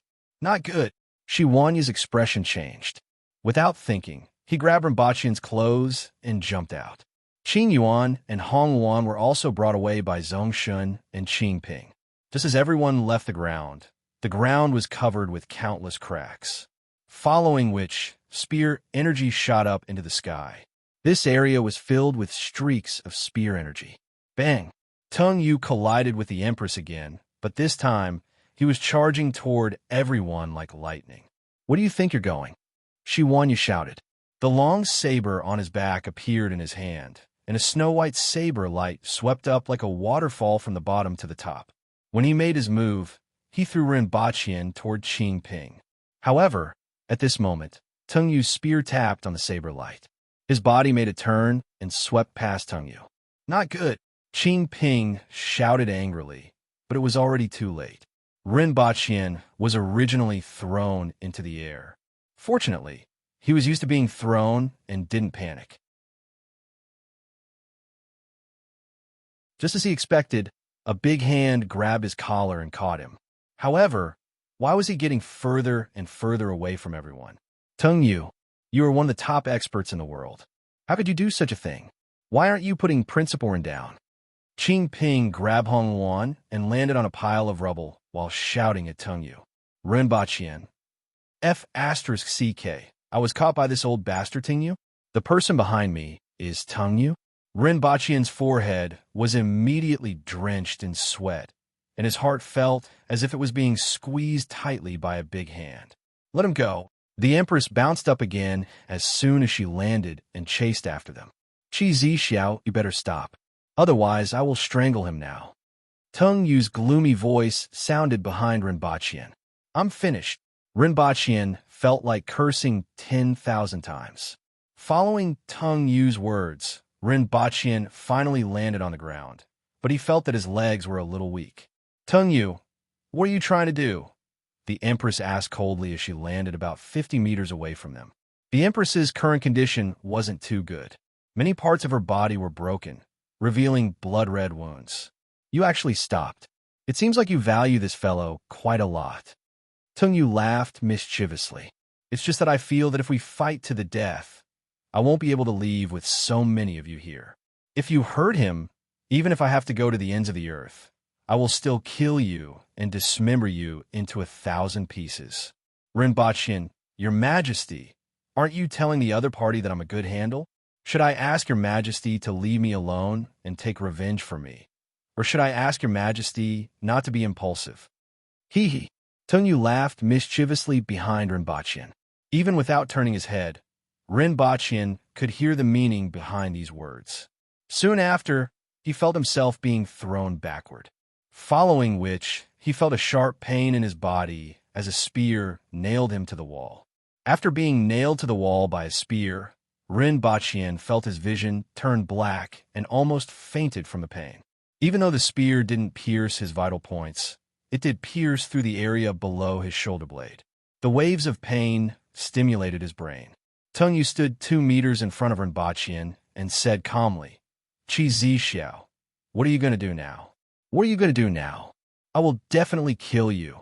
The Empress's voice was filled with murderous intent. Since you're going to kill me anyway, it doesn't matter if this fellow lives or dies. Coincidentally, I hate that mouth of his, so I might as well tear it apart. Teng Yu laughed heartily. How dare you? The Empress glared at him and subconsciously took a step forward. Don't move. Teng Yu slapped the shaft of the spear with the back of his hand. The spear was immediately nailed in a few centimeters, and the pain made Rinpochian's vision turn black. Teng Yu, you are simply courting death. Shi Wanya, Qing Ping, and the others caught up and glared at Teng Yu. Why don't you slap yourself with your palm and lower your strength by 30%? Then we can fight again. With so many of you around, I can feel at ease. Teng Yu looked at the Empress and laughed. The Empress stared at him in silence. Your Majesty, you mustn't. Shi Wanya hurriedly shouted. All right. The Empress raised her palm. Your Majesty. Everyone cried out. The Empress stared intently at Teng Yu, as well as Rinpochian, who was behind him. Attract his attention. Rinpochian mouthed. Even though he was in so much pain that his vision turned black, he didn't make any sound. Your Majesty. Everyone was still shouting. Noisy. The Empress slapped her palm to the side, and a gust of air immediately sent Shi Wanya flying. Good, good, not bad. You're indeed loyal and sentimental. Teng Yu laughed loudly when he saw this. Just as Teng Yu was laughing, he suddenly felt that something was amiss behind him. He swatted his palm behind him, but unexpectedly he missed. He slammed into the wall behind him, smashing it into pieces. But he was gone, and so was his gun. Shi Wanya, Qing Ping, Zhong Shun, Lin Xiaola, Qing Yun's sword, and Zhuo Cheng. Except for Teng Yu, everyone clearly saw Rinpochian disappear from the wall with Teng Yu's gun.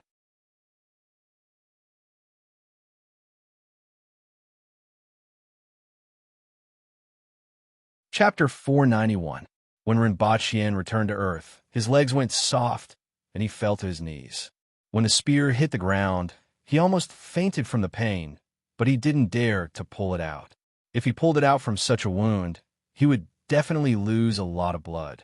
Furthermore, he lived far away from the city, and he didn't want to test the hemostasis ability of his visualization of wood. If he made a mistake, he would be cremated by the time the ambulance arrived. After panting for a long time, Renbachien supported his body and staggered to the second floor to make a call. Shenfeng, call the ambulance to my house. If it's any later, you will lose your job. Renbachien's voice was a little weak, but it was still stable. The most dangerous moment was before he came back. After all, it took about 1 second for him to transmigrate. When the Empress discovered that he had transmigrated, she rushed over from a few meters away to catch him.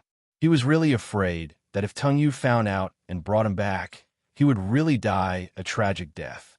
Fortunately, Teng Yu was distracted by the Empress at that time, and it was already too late by the time he realized it. For a moment just now, he really felt that he was going to die. After all, the fourth most powerful expert in the world was so despicable that even the Empress couldn't save him if he fell into his hands. Fortunately, he was careless and used the spear to pin him to the wall to provoke the Empress. This gave him a chance. Otherwise, the grass on his grave will be 5 feet tall by this time next year. Renbachien leaned against the bed and pressed the tip of the spear against it. This way, the force of the spear's fall was reduced and the pain from a wound was lessened. Even though it was better than nothing, it more or less made him feel better. After feeling slightly better, Renbachien started to laugh. He wasn't dead, but that bastard Teng Yu was going to die. The fourth most powerful expert in the world? Renbachien wondered what kind of expression he would have when he realized that his heaven-grade weapon, which he had painstakingly built his entire life, had disappeared. It would definitely be a sight to behold. He really wanted to see it with his own eyes. However, he probably wouldn't have the chance to do so. If a group of people couldn't stop Teng Yu without his spear, then he wouldn't be the fourth most powerful expert in the world, but the #1 expert in the world. As he let his imagination run wild, he watched as blood flowed along the golden veins on the spear and gradually formed a pool of blood. He still didn't hear the sound of the ambulance. Renbachien began to feel anxious. He called Shenfeng again to confirm that she wasn't far away and felt a little more at ease. The golden patterns on the spear looked as if they were carved into the spear. One could feel the uneven surface of the spear with their hands, which served as a blood groove.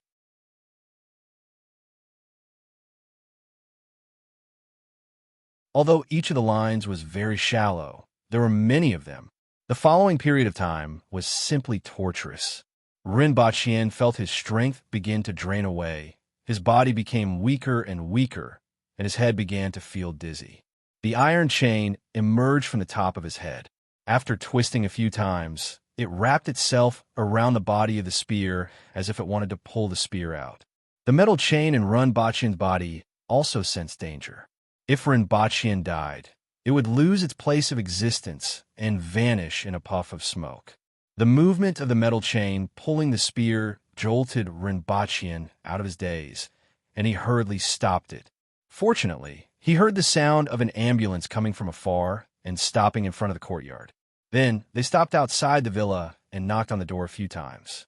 Renbachien could hear the sounds coming from downstairs, but he didn't have the strength to get up and go to the window to call for them. Fortunately, a moment later, someone opened the door with a key. It was probably Shenfeng who had arrived at the same time as the ambulance. Following the trail of blood, the group hurried to the second floor and found Renbachien, who had been pierced by a spear with golden lines. Everyone was astonished. Firstly, they were astonished by the spear. Secondly, they were astonished by the clothes that Renbachien was wearing.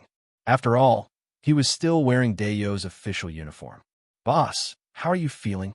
Shenfeng didn't hide the astonishment on her face as she hurriedly ran over and asked. "I'm still alive. It's hard to say if we don't save him now," Renbachien replied weakly. The group of people didn't dare to touch the spear on Renbachien's body and hurriedly carried him sideways to the ambulance. However, the spear was nearly 2 meters long, and it was inevitable that it would bump into something. This caused Renbachien to grimace in pain. His hatred for Teng Yu couldn't even be washed away by the torrential river. After getting into the ambulance, Renbachien finally relaxed. Just now, when he came out, he saw some people standing in the distance. They were presumably from the Messier 87 department. It was impossible for them to not know about such a big matter. Since they knew, they wouldn't let him die so easily. Compared to the hospital, Rinpochian had more faith in the strength of the Messier 87 department. As the vehicle started moving, Rinpochian's vision turned black, and he gradually fell asleep. That spear is gone. Rinpochian had just fainted when chaos broke out in the ambulance. That was because the ancient spear with golden veins had suddenly disappeared. The person who had been pressing down on Rinpochian's blood vessels to help him stop the bleeding was in a flurry. Finally, he managed to stop the bleeding. When the ambulance arrived at the hospital, many people rushed into the emergency room to treat Rinpochian. In fact, his problem wasn't difficult to deal with, and it was easier to stop the bleeding. After all, his ability to stop bleeding was much stronger than ordinary people. However, Rinpochian's problem was that he couldn't get a blood transfusion. His blood type was very ordinary, but his body was extremely resistant to other people's blood. It seems that when one's strength reaches a certain level, the body will change from the inside out, including the blood. A few doctors who had never appeared in this hospital before looked at each other, and someone beside them immediately recorded it down. When Rinpochian woke up, it was already 2 days later. He was awakened by hunger in his stomach, and it was as if his internal organs were rebelling. As mentioned before, his injuries weren't considered serious, and Tungyu didn't pierce his vital organs. However, he had lost a lot of blood, and he couldn't receive a blood transfusion, so he was relatively weak. Boss, I have good news and bad news. Which one do you want to hear first? Shenfeng was sitting by the bed and playing with her phone. Let's hear the bad news first, Rinpochian said weakly. He wondered if there was something wrong with his body. You have kidney stones and liver stones. Do you want them removed? Shenfeng asked. Rinpochian's face turned green when he heard this. He had cultivated the visualization of water and visualization of wood, and they corresponded to the kidney and liver. He wouldn't believe that there was nothing wrong with them. He gritted his teeth and said, I will smash the head of anyone who dares to remove my stones. Boss, are you really not going to reconsider? Kidney stones can cause urination difficulties and kidney dysfunction. Shenfeng asked. Rinpochian looked at her with a murderous gaze, which made her shiver, and she quickly swallowed her words. What's the good news? Rinpochian asked again. Boss, you're fine. You just need to rest for a period of time. This is good news, right? Shenfeng said with a smile. With such a smile on that neutral and cold face, he looked a little more like a woman. Rinpochian heaved a sigh of relief when he heard this and said to Shenfeng, Hurry up and give me something to eat. Enough for 10 people. 20 minutes later, Rinpochian asked while drinking porridge, Where's the gun? It disappeared. It disappeared not long after you were carried to the ambulance. Shenfeng was surprised when she mentioned this matter. Boss, what's that? You will know when you have the chance in the future.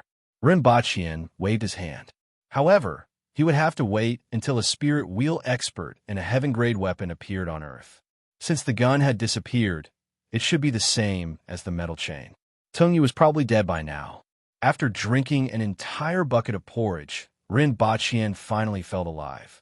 Although he was still weak, it was only a matter of time before he recovered. After finishing his meal, Rinpochian closed his eyes and entered the visualization of fire.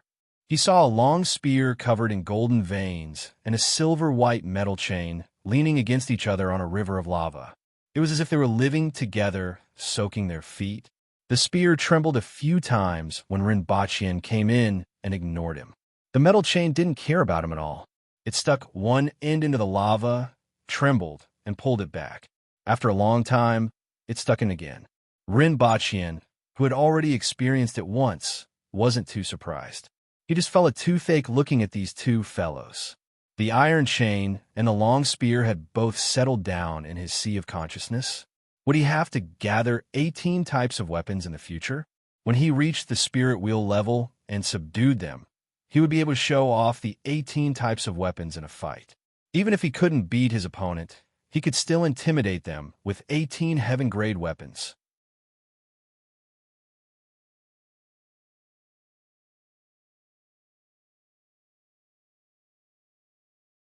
Chapter 492. Principal Run, Her Majesty is waiting for you. All of a sudden, Run Bachien returned to the streets of Dayo from his room. The glaring and scorching sun made him unable to open his eyes for a moment. Then he heard Gong Zheng's voice. Rin Bachien squinted his eyes and began to size up his surroundings. The surroundings were in ruins, and the original appearance of the street could no longer be seen. Dozens of winged cavalry warriors were standing there, and Captain Gongzheng was standing beside him. He didn't know how long he had been waiting. Tung Yu is dead. Rin Bachien turned his head and asked, I'll leave the remaining head for Principal Run. Gongzheng grinned, revealing a mouthful of white teeth. At that time, his gun was missing. Wasn't that exciting? This was what Rin Bachien was concerned about. This was the fourth most powerful expert in the world, and he was slightly stronger than the Empress. Rin Bachien really wanted to see what kind of expression he would have when the heaven-grade weapon that he had painstakingly created for decades disappeared. Gong Zheng's expression immediately turned strange. One had to know that heaven-grade weapons were condensed from spirits. They could be broken, but they couldn't be snatched away. This was common knowledge. However, this understanding was shattered by the person in front of him. Under everyone's watchful eyes, Principal Rin disappeared with that gun. He would never forget Tung Yu's expression and mournful howl. Even on the brink of death, Tung Yu was still trying to summon his divine weapon. After listening to Gong Zheng's account of what happened after he disappeared, Rin Bachien burst into laughter. You stabbed me with your spear, and I stole your spear. No matter what, he finally felt that he had gotten his revenge. Under the protection of many winged cavalry warriors, Rin Bachien truly witnessed the destructive power of this battle. It was estimated that at least 1/10 of the city had been turned into ruins.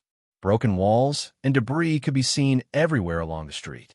The stone slabs that were originally laid on the ground had also disappeared, and large pits could be seen everywhere. Looking into the distance, even part of the city wall had collapsed.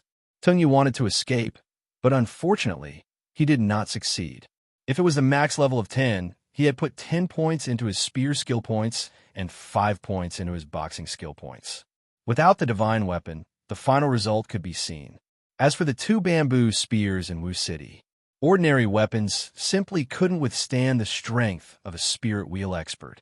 Where are the casualties? Rin Bachien asked. This time, we all hid far away, so it's fine. Where are the civilians? Rin Bachien pointed around. A few hundred. They were all affected by the aftermath. I saw that they dug out a lot of them from the ruins. Gong Zheng scratched his head. He had not paid much attention to this matter. Almost all of the largest mansions in Wu City were in that area, but now they were all in ruins. This time around, they occupied a large courtyard. The Empress occupied the one with the best view. The courtyard could only be described as ordinary, but the original owner must have decorated it meticulously. There were flowers everywhere in the courtyard, and they weren't neat like ordinary courtyards. Instead, there were many kinds of flowers planted together. The effect was very unique, and it had a unique sense of beauty. In addition, the fragrance of these flowers gathered together to form a very pleasant smell. As soon as Rin Bachien walked into the courtyard, he felt refreshed. Your Majesty, I missed you so much. Rin Bachien shouted when he saw the Empress. After going through another round of life and death, Rin Bachien felt especially amiable when he saw the Empress. The Empress rolled her eyes at him. There are no more candies.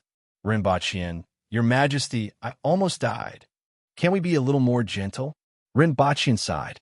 If she was gentle, she wouldn't be the Empress. Your Majesty, how are your injuries? Rin Bachien walked to the Empress's side, sat down, and asked softly. Not a big deal. Will it take another month this time? Rin Bachien asked subconsciously. When he saw the Empress raise her eyebrows, he knew that he had guessed correctly. The Empress just didn't want to make a move. If she did, she would definitely be injured. She would definitely be injured, thinking about the fifth most powerful person in the world. Now, she was the fourth most powerful person in the world. It was such a sad story. Which expert in the novels and movies didn't have a sword that could chill 14 continents? Then they would leave with a wave of their sleeves, and they would float away like an immortal. Each was more pretentious than the other.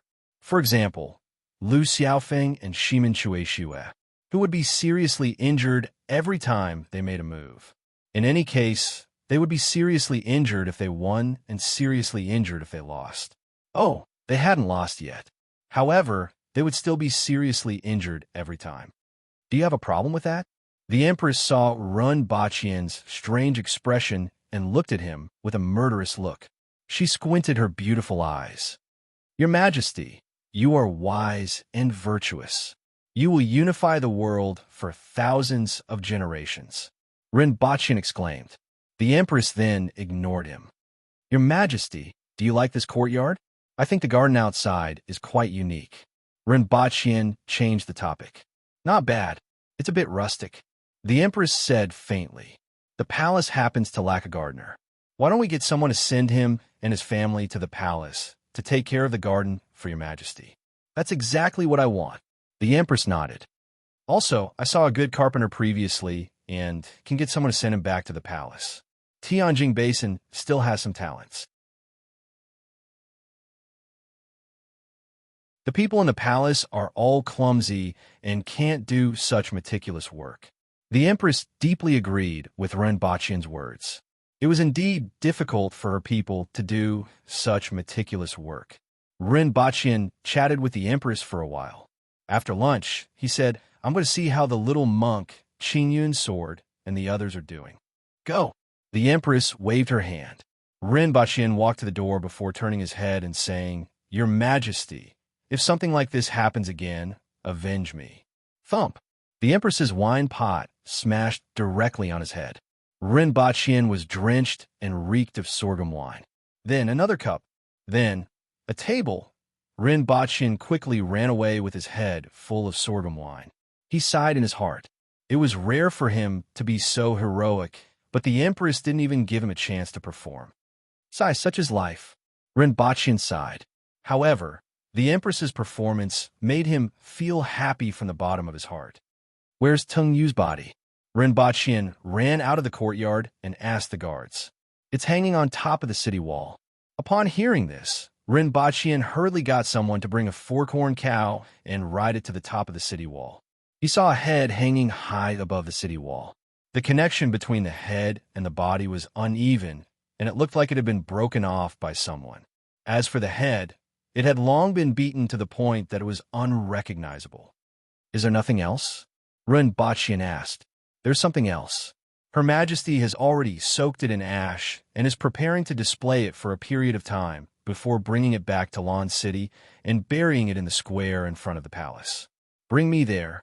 Since there were other things, Ren Baqian was prepared to bring them back to Earth for the Messier 87 department to study. As for this head, it was better to leave it here. After all, there were spirits in this world, and Teng Yu's heaven-grade weapon was still soaking in his sea of knowledge. He didn't know if there were any remnants in this head. In the past, Ren Baqian felt that the Aboriginals' habit of burying the corpses of their enemies was a superstition of an uncivilized race. Now that he had more contact with them, he didn't dare to think so anymore. He had always been by the Empress's side, hadn't been to many places, and hadn't seen many things. Perhaps there were demons and monsters deep in the mountains and forests. Ning Kaichen had mentioned this to him in the past, but he had always treated it as bragging. Now that he thought about it, there might really be something in this world. If it existed, it was most likely to be in the head.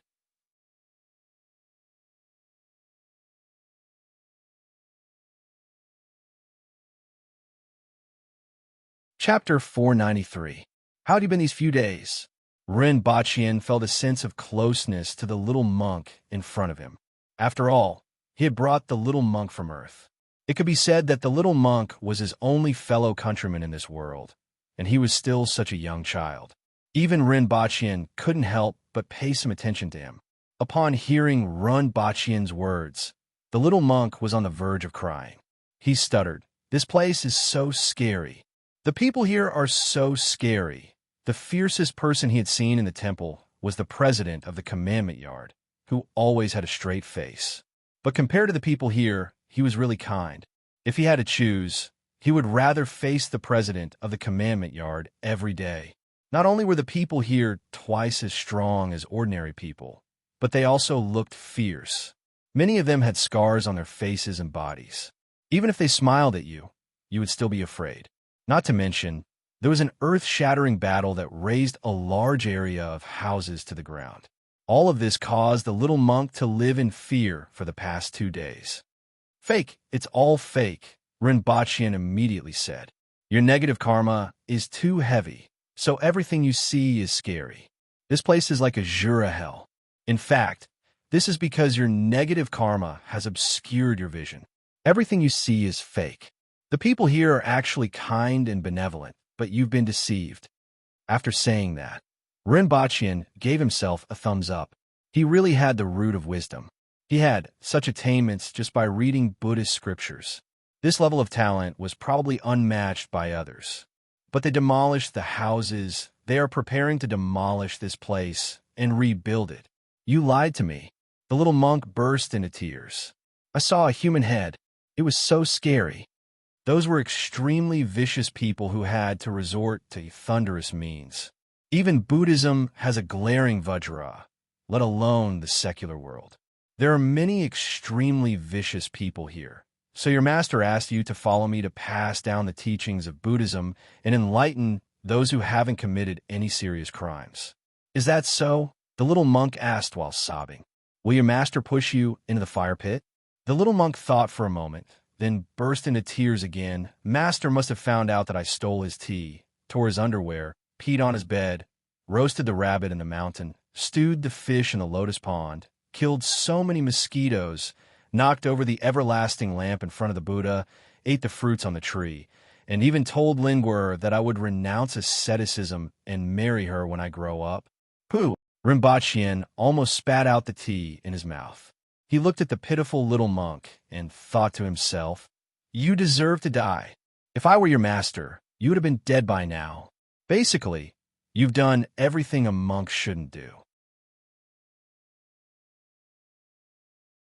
To be able to do so many things at such a young age, he must be a talent. Rinpoche comforted the little monk a few more times. After a long time, the little monk Xing Ruo finally stopped sobbing. "In the future, we'll have to rely on passing down the Dharma." However, this place was different from the Tranquil Temple. If you went to the Tranquil Temple, you would come into contact with people who had a certain understanding of the Buddhist Dharma. In other words, in the place where you used to live, even the most ignorant person would have heard the phrase Amitabha. However, here, no one knows about Buddhism, and no one knows what you're doing. As for the future, it's up to you. Whether you can stand firm here and be believed by people will depend on you. If you can cultivate to perfection one day, you might be able to meet your master. "I understand," Xing Ruo said with reddened eyes. "I can't teach you these things. You'll have to rely on yourself in the future. Think about it first." After the little monk left, Rinpoche shook his head. Xing Ruo was too young. He hoped that Suwen didn't send him here for no reason. He hoped that Xing Ruo could achieve what he wanted to see. Not long after the little monk left, before Rinpoche sent someone to look for Qingyun's sword and Tung Qingshan, they came to visit first. When they saw Suwen, they stared at him for a long time. Suwen's abduction of Tung Yu's heaven-grade weapon was more of a shock to them than to the Aboriginals. After all, the Aboriginals didn't cultivate their souls and focused on tempering their bodies. Although they were surprised by this matter, they weren't too shocked. However, they were different. When they thought about how the heaven-grade weapon, which they had painstakingly condensed, disappeared just like that, they felt like dying. They really want to know how Rinpoche did it. "Have you made arrangements for your men? Are there any problems?" Rinpoche didn't care about their gazes and asked first. "Everything has been arranged," the two answered. They were only affected by the shock waves at the periphery and weren't affected much. "That's good." Rinpoche nodded. "Did something happen for the two of you to come all the way here?" Sir, the candidates have been selected. When will they come to look for you? Zhuo Cheng asked. Let them look for Gong Zheng tomorrow morning and let him inform me, Ren Baqian said. He then thought of something and asked, the people we sent out should be arriving soon, right? Is there any news? It's about time, but there hasn't been any news yet. I'm afraid we'll have to wait for some time, Qingyan Sword said. Inform me if there's any news. In addition, you guys don't have to stay there anymore. You can let them out every day. However, if anyone runs away, kill 2 of them. Start with those who are close to you. If a son runs away, kill his parents. If a disciple runs away, kill his master.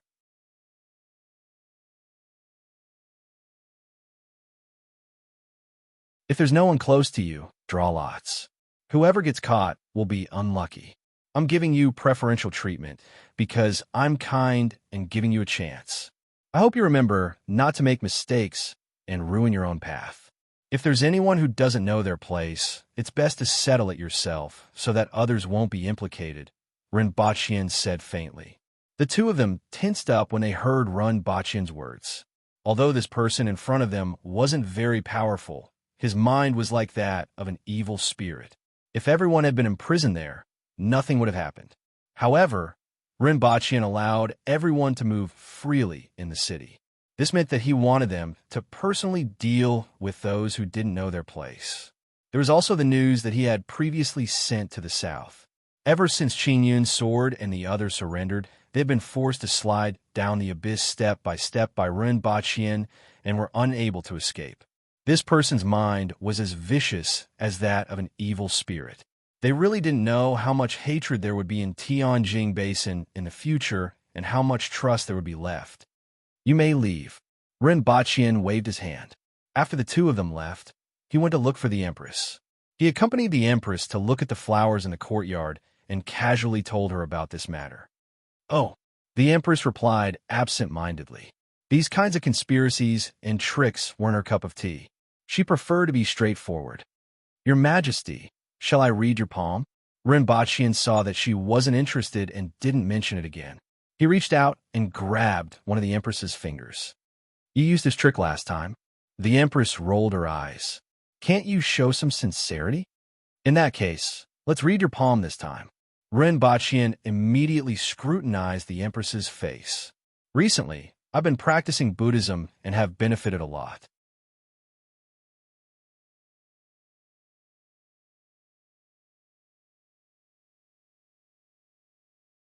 Chapter 494. Xing Ruo pushed open the door and saw a murderous guard standing outside. He was 9 meters tall and weighed more than 150 kilograms. Half of his body was covered in leather armor and was covered in scars. Xing Ruo's calves immediately cramped up. Fake, fake. Xing Ruo muttered to himself twice in his heart. He forced himself to calm down, turned around, and gently closed the door. Then he tiptoed outside. Even though he had always behaved like an ordinary kid and was a little timid, Ren Baqian always doubted whether he could do well. However, he was sent by Su Wen and naturally wasn't a slow-witted person.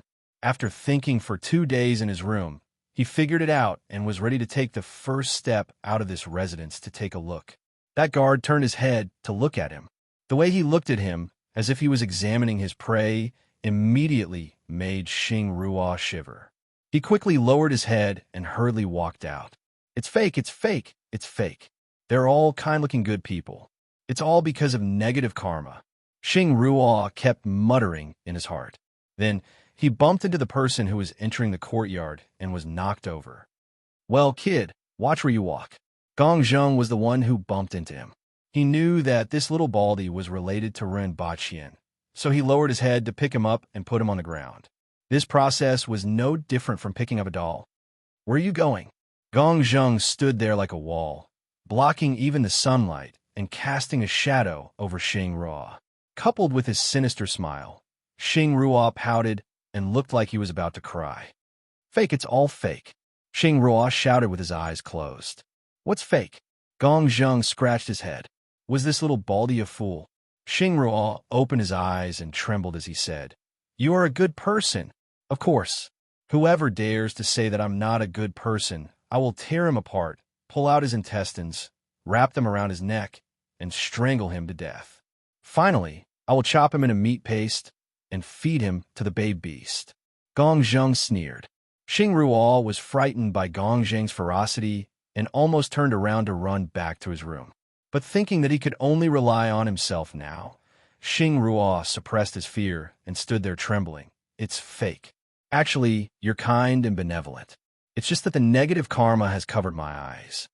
Gong Zheng. Kind-looking and kind? Kind and kind? Was he referring to himself? It should be, right?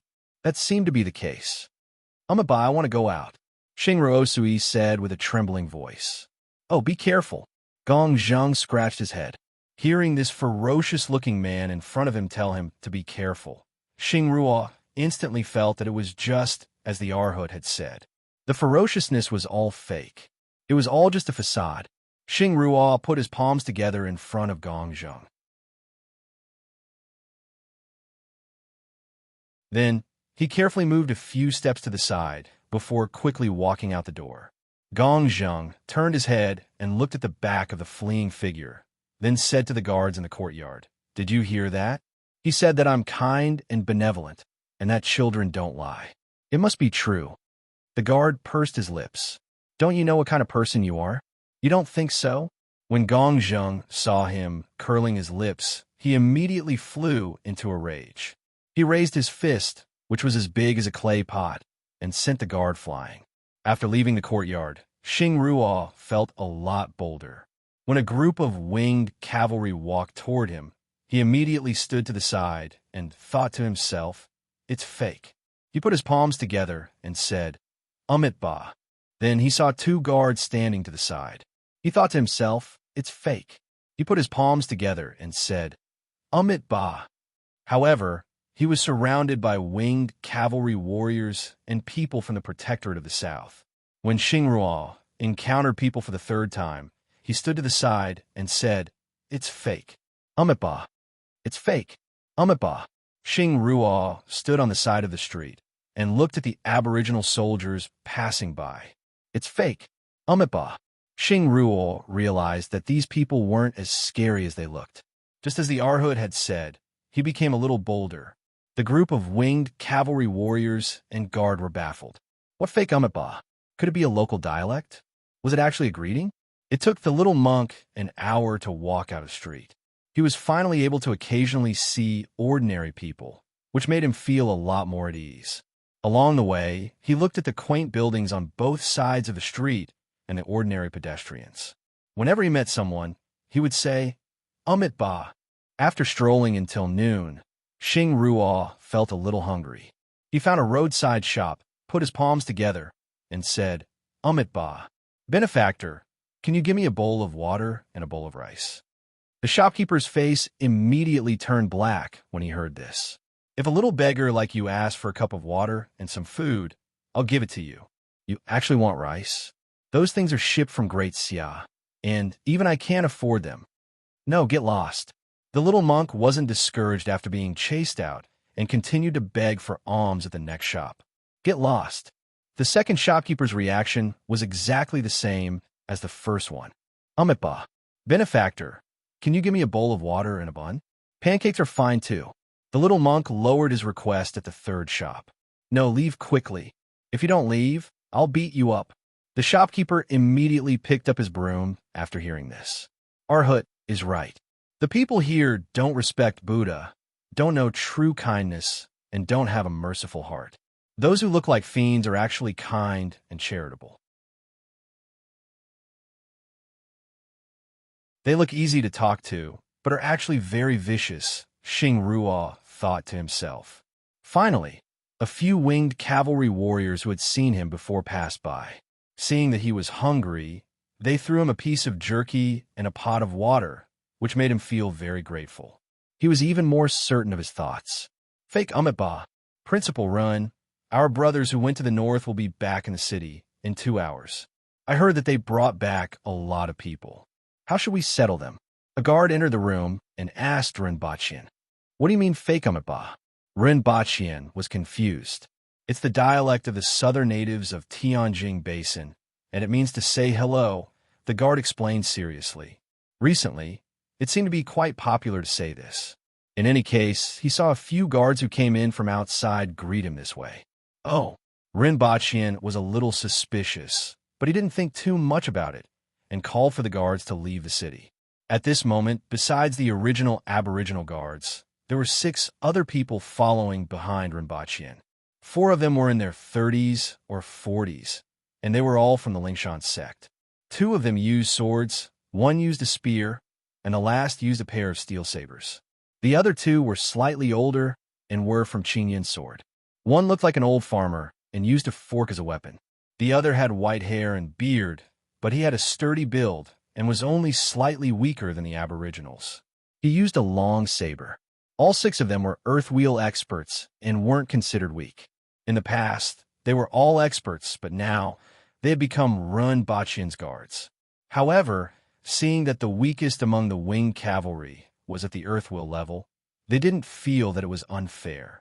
It was because they had fought to the death before, but now they were mixed in with the Aboriginals as guards, which made them feel somewhat uncomfortable. The group left the city and didn't wait for long before they saw a group of people coming from afar. At the front were the people from the Golden Ring residence, and behind them were hundreds of people. Everyone's hands were tied up, and their clothes, which used to be gorgeous, were now dirty. Beside this group of people, there were dozens of winged cavalry warriors riding their mounts and moving forward slowly. Behind these people, there was a large number of carriages. However, the carriages weren't loaded with people, but with looted goods. Sir, when everyone arrived at the foot of the city, the winged cavalry warriors came up to greet them. Was everything all right along the way? Rinpochian asked. Sir, they were very well behaved. Not bad. Did you meet the army from the Protectorate of the South? Sir, there are still a few cities that haven't been cleared along the way, and they will only arrive in a few days. Rinpochian nodded, looked at the uneasy people behind them, and said, Release them.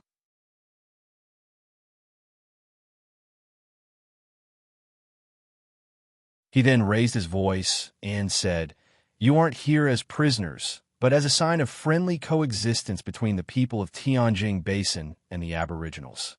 The people of Tianjin Basin have many misunderstandings about the Aboriginals and the Imperial Court. I hope that when you return in the future, you can dispel this misunderstanding. Awkward silence. Misunderstanding? There was no misunderstanding at all. Rinpochian didn't mind and continued. I gave you a chance and was lenient, but it doesn't mean that I will always be lenient. After entering the city, be well-behaved and know your place. Unless you are stronger than the one hanging at the top of the city wall. Sir Run, who is that on top of the city wall? Zhang Changkong had been staring at the few people behind Rinpochian since the beginning. He had seen these people before. 4 of them were highly ranked experts in the Lingshan sect. He didn't expect them to be following behind Rinpochian. The other 2 were experts from the hidden village. It seemed like the Lingshan sect and Qingyun's sword had surrendered. Who was that on top of the city wall? Based on what Rinpochian said, this person's identity wasn't simple. Spirit Spear Tungyu. I'm sure you have heard of him. Rinpochian sneered. The 4th most powerful expert in the world, Spirit Spear Tungyu? Everyone was shocked. How did Tungyu appear here? How'd he die here?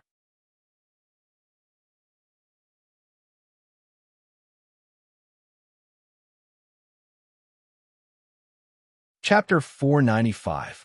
The Three River Basin was the largest plain in Tianjin Basin. It was the granary of Tianjin Basin, where the land was fertile and the population density was the highest. This piece of land only occupied 1/10 of Tianjin Basin, but it supported 1/3 of Tianjin Basin's population.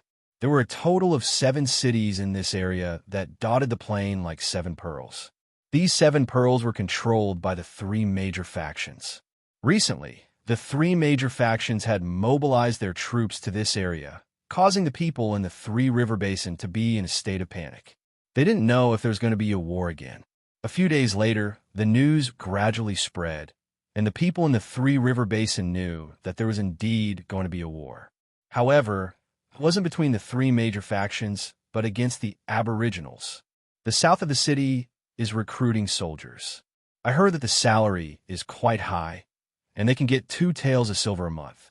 Fatty, since you have nothing to do, why don't you go and take a look? With your physique, you might be able to make a name for yourself in the army. Even if I'm alive to earn money, I have to be alive to spend it. How many people can survive a war with the barbarians? Those barbarians are all 8 feet tall and have bloody mouths like wild beasts in the mountains. They're not something that you and I can imagine. Just say that you're a coward. I heard that if those barbarians attack, they will massacre the entire city. Many people in the north have been killed, and people are running into the mountains to survive. In my opinion, since we're going to die anyway, we might as well fight for it. Who knows, we might even be able to make a contribution and become a minor official in the future. Massacre the entire city? Is that true? It should be true. Don't you know what those barbarians are like? Besides, many people are saying that. Now, people are in a state of panic and thinking about how to escape if the barbarians attack. If that's the case, we have to fight with our lives on the line. A middle-aged man walked along the street, stopped for a moment, listened to the idle chatter in the alley, and continued walking. He didn't know who spread the rumor of a massacre. Although it made people panic, it also aroused the blood of many people. In just half a month, the 3 major factions recruited many new soldiers. However, the new soldiers who hadn't gone through training would probably be weak in the knees if they encountered the army of the Protectorate of the South. The middle-aged man walked to a mansion in the city and announced. A moment later, a middle-aged man of similar age came out and laughed in surprise. "Junior brother, why are you here? No one will be able to escape such a huge storm. Be it the big fish or the shrimps at the bottom of the water, they were all carried forward by the wind and waves." Since that's the case, why don't we go to the surface of the water to see how spectacular the scenery is? The middle-aged man said with a smile. "Let's enter the mansion and sit down first." Senior brother laughed. After a while, the 2 of them sat down and waited for the servant to pour the tea. The senior brother then asked, "Master, how is it? How's the sect?" "Master suffered some injuries and is currently recuperating. As for the sect, don't mention it." The junior brother sighed and said, "Master went to Wu City? What happened in the sect?" "The ancient race is here to ask for our surrender." When they reached the door, the people inside were quarreling incessantly. "I heard that the Hidden Village and Spiritual Mountain sect have surrendered." When the senior brother heard this, he was shocked. The ancient race was actually asking them to surrender? Didn't the ancient race always kill without leaving any survivors? The Hidden Village and Spiritual Mountain sect had surrendered. Qingyun's sword from the Hidden Village and Zhuocheng from the Spiritual Mountain sect had been famous in the martial world for decades. Not long ago, Qingyun's sword had even gathered everyone to besiege and kill Qi Zixiao. Such people actually surrendered? Really? The junior brother nodded. "I heard that the person in charge of the ancient race this time isn't Qi Zixiao or Butcher Shiwanya. Then who could it be? I still remember that there was news that Qi Zixiao found a husband who wasn't from the ancient race. It's him? Yes, this person is called Rinbachian. This time, he is the person in charge of the surrender. It is said that he promised to let bygones be bygones as long as the ancient race surrendered.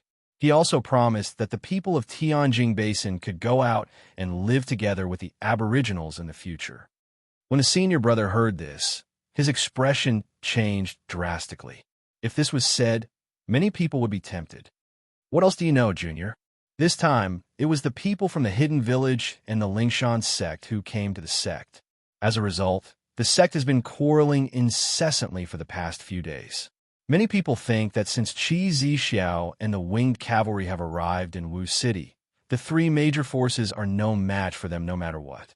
Furthermore, the other party has promised to let bygones be bygones and let us go out. Otherwise, when the aboriginal army arrives, I'm afraid that the entire sect will be slaughtered. When the senior brother heard this, his expression changed. "What did Master say?" "Master didn't say anything. However, I saw that Master didn't agree, so I wanted to ask Senior for your opinion. After all, Senior has better foresight than all of us." The senior brother gritted his teeth and said, "No matter what, I will not surrender." "I know. Senior, Your parents died in the hands of Butcher Shiwanya.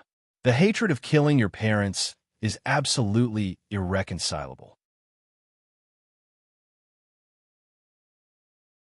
The junior brother nodded. If they want to surrender, let them do so. In this way, no matter what happens in the future, the sect will be able to preserve its foundation.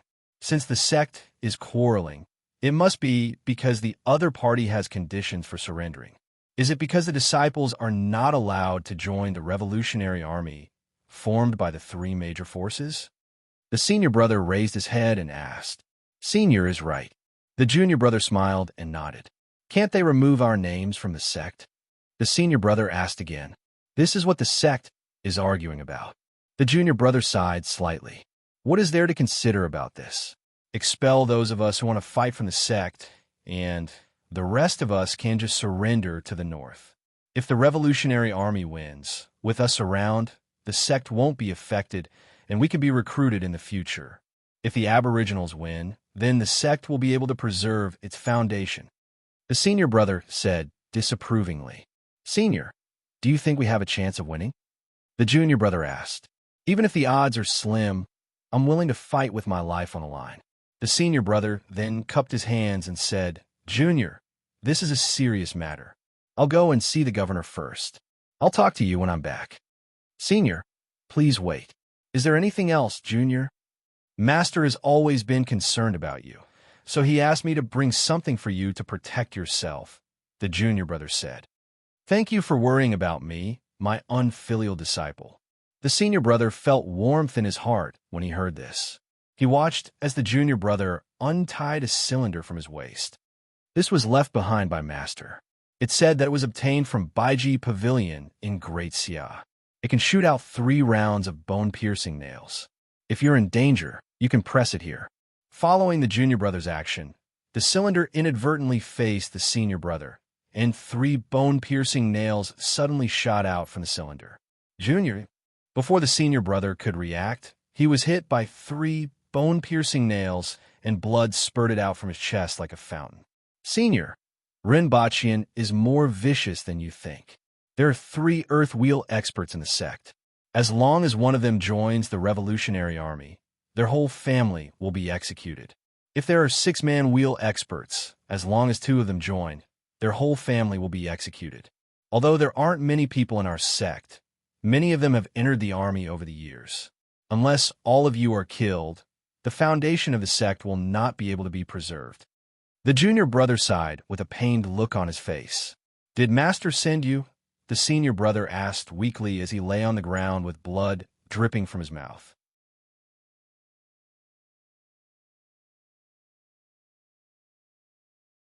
Master and the chief aren't willing to surrender. Therefore, the foundation of the sect can't be preserved. If nothing goes wrong, everyone will die. The junior brother continued to sigh. Then why did you? Fortunately, that Sir Run gave me another way to live. As long as I kill a fellow disciple of the same strength and bring his head to surrender, I can live. That's the proof of my allegiance. I still want to live. Senior brother wants to take revenge, and so do I. However, I'm different from your enemy. My enemy is Siekuan, the capital of the southern metropolis. You don't know him, right? Even Master doesn't know him, and I haven't told anyone. Therefore, if I surrender, I can live and I can take revenge. Why not? Therefore, I need to borrow a head to prove my loyalty. The people in the sect live together, and if I am discovered, I won't even have the chance to escape. The risk is too great. After thinking about it, I think it's the easiest to kill you. The junior brother said softly, squatted in front of the senior brother, and said, You guys have no chance of winning if you fight with those barbarians. Not to mention Qi Zi Xiao and Shi Wanya.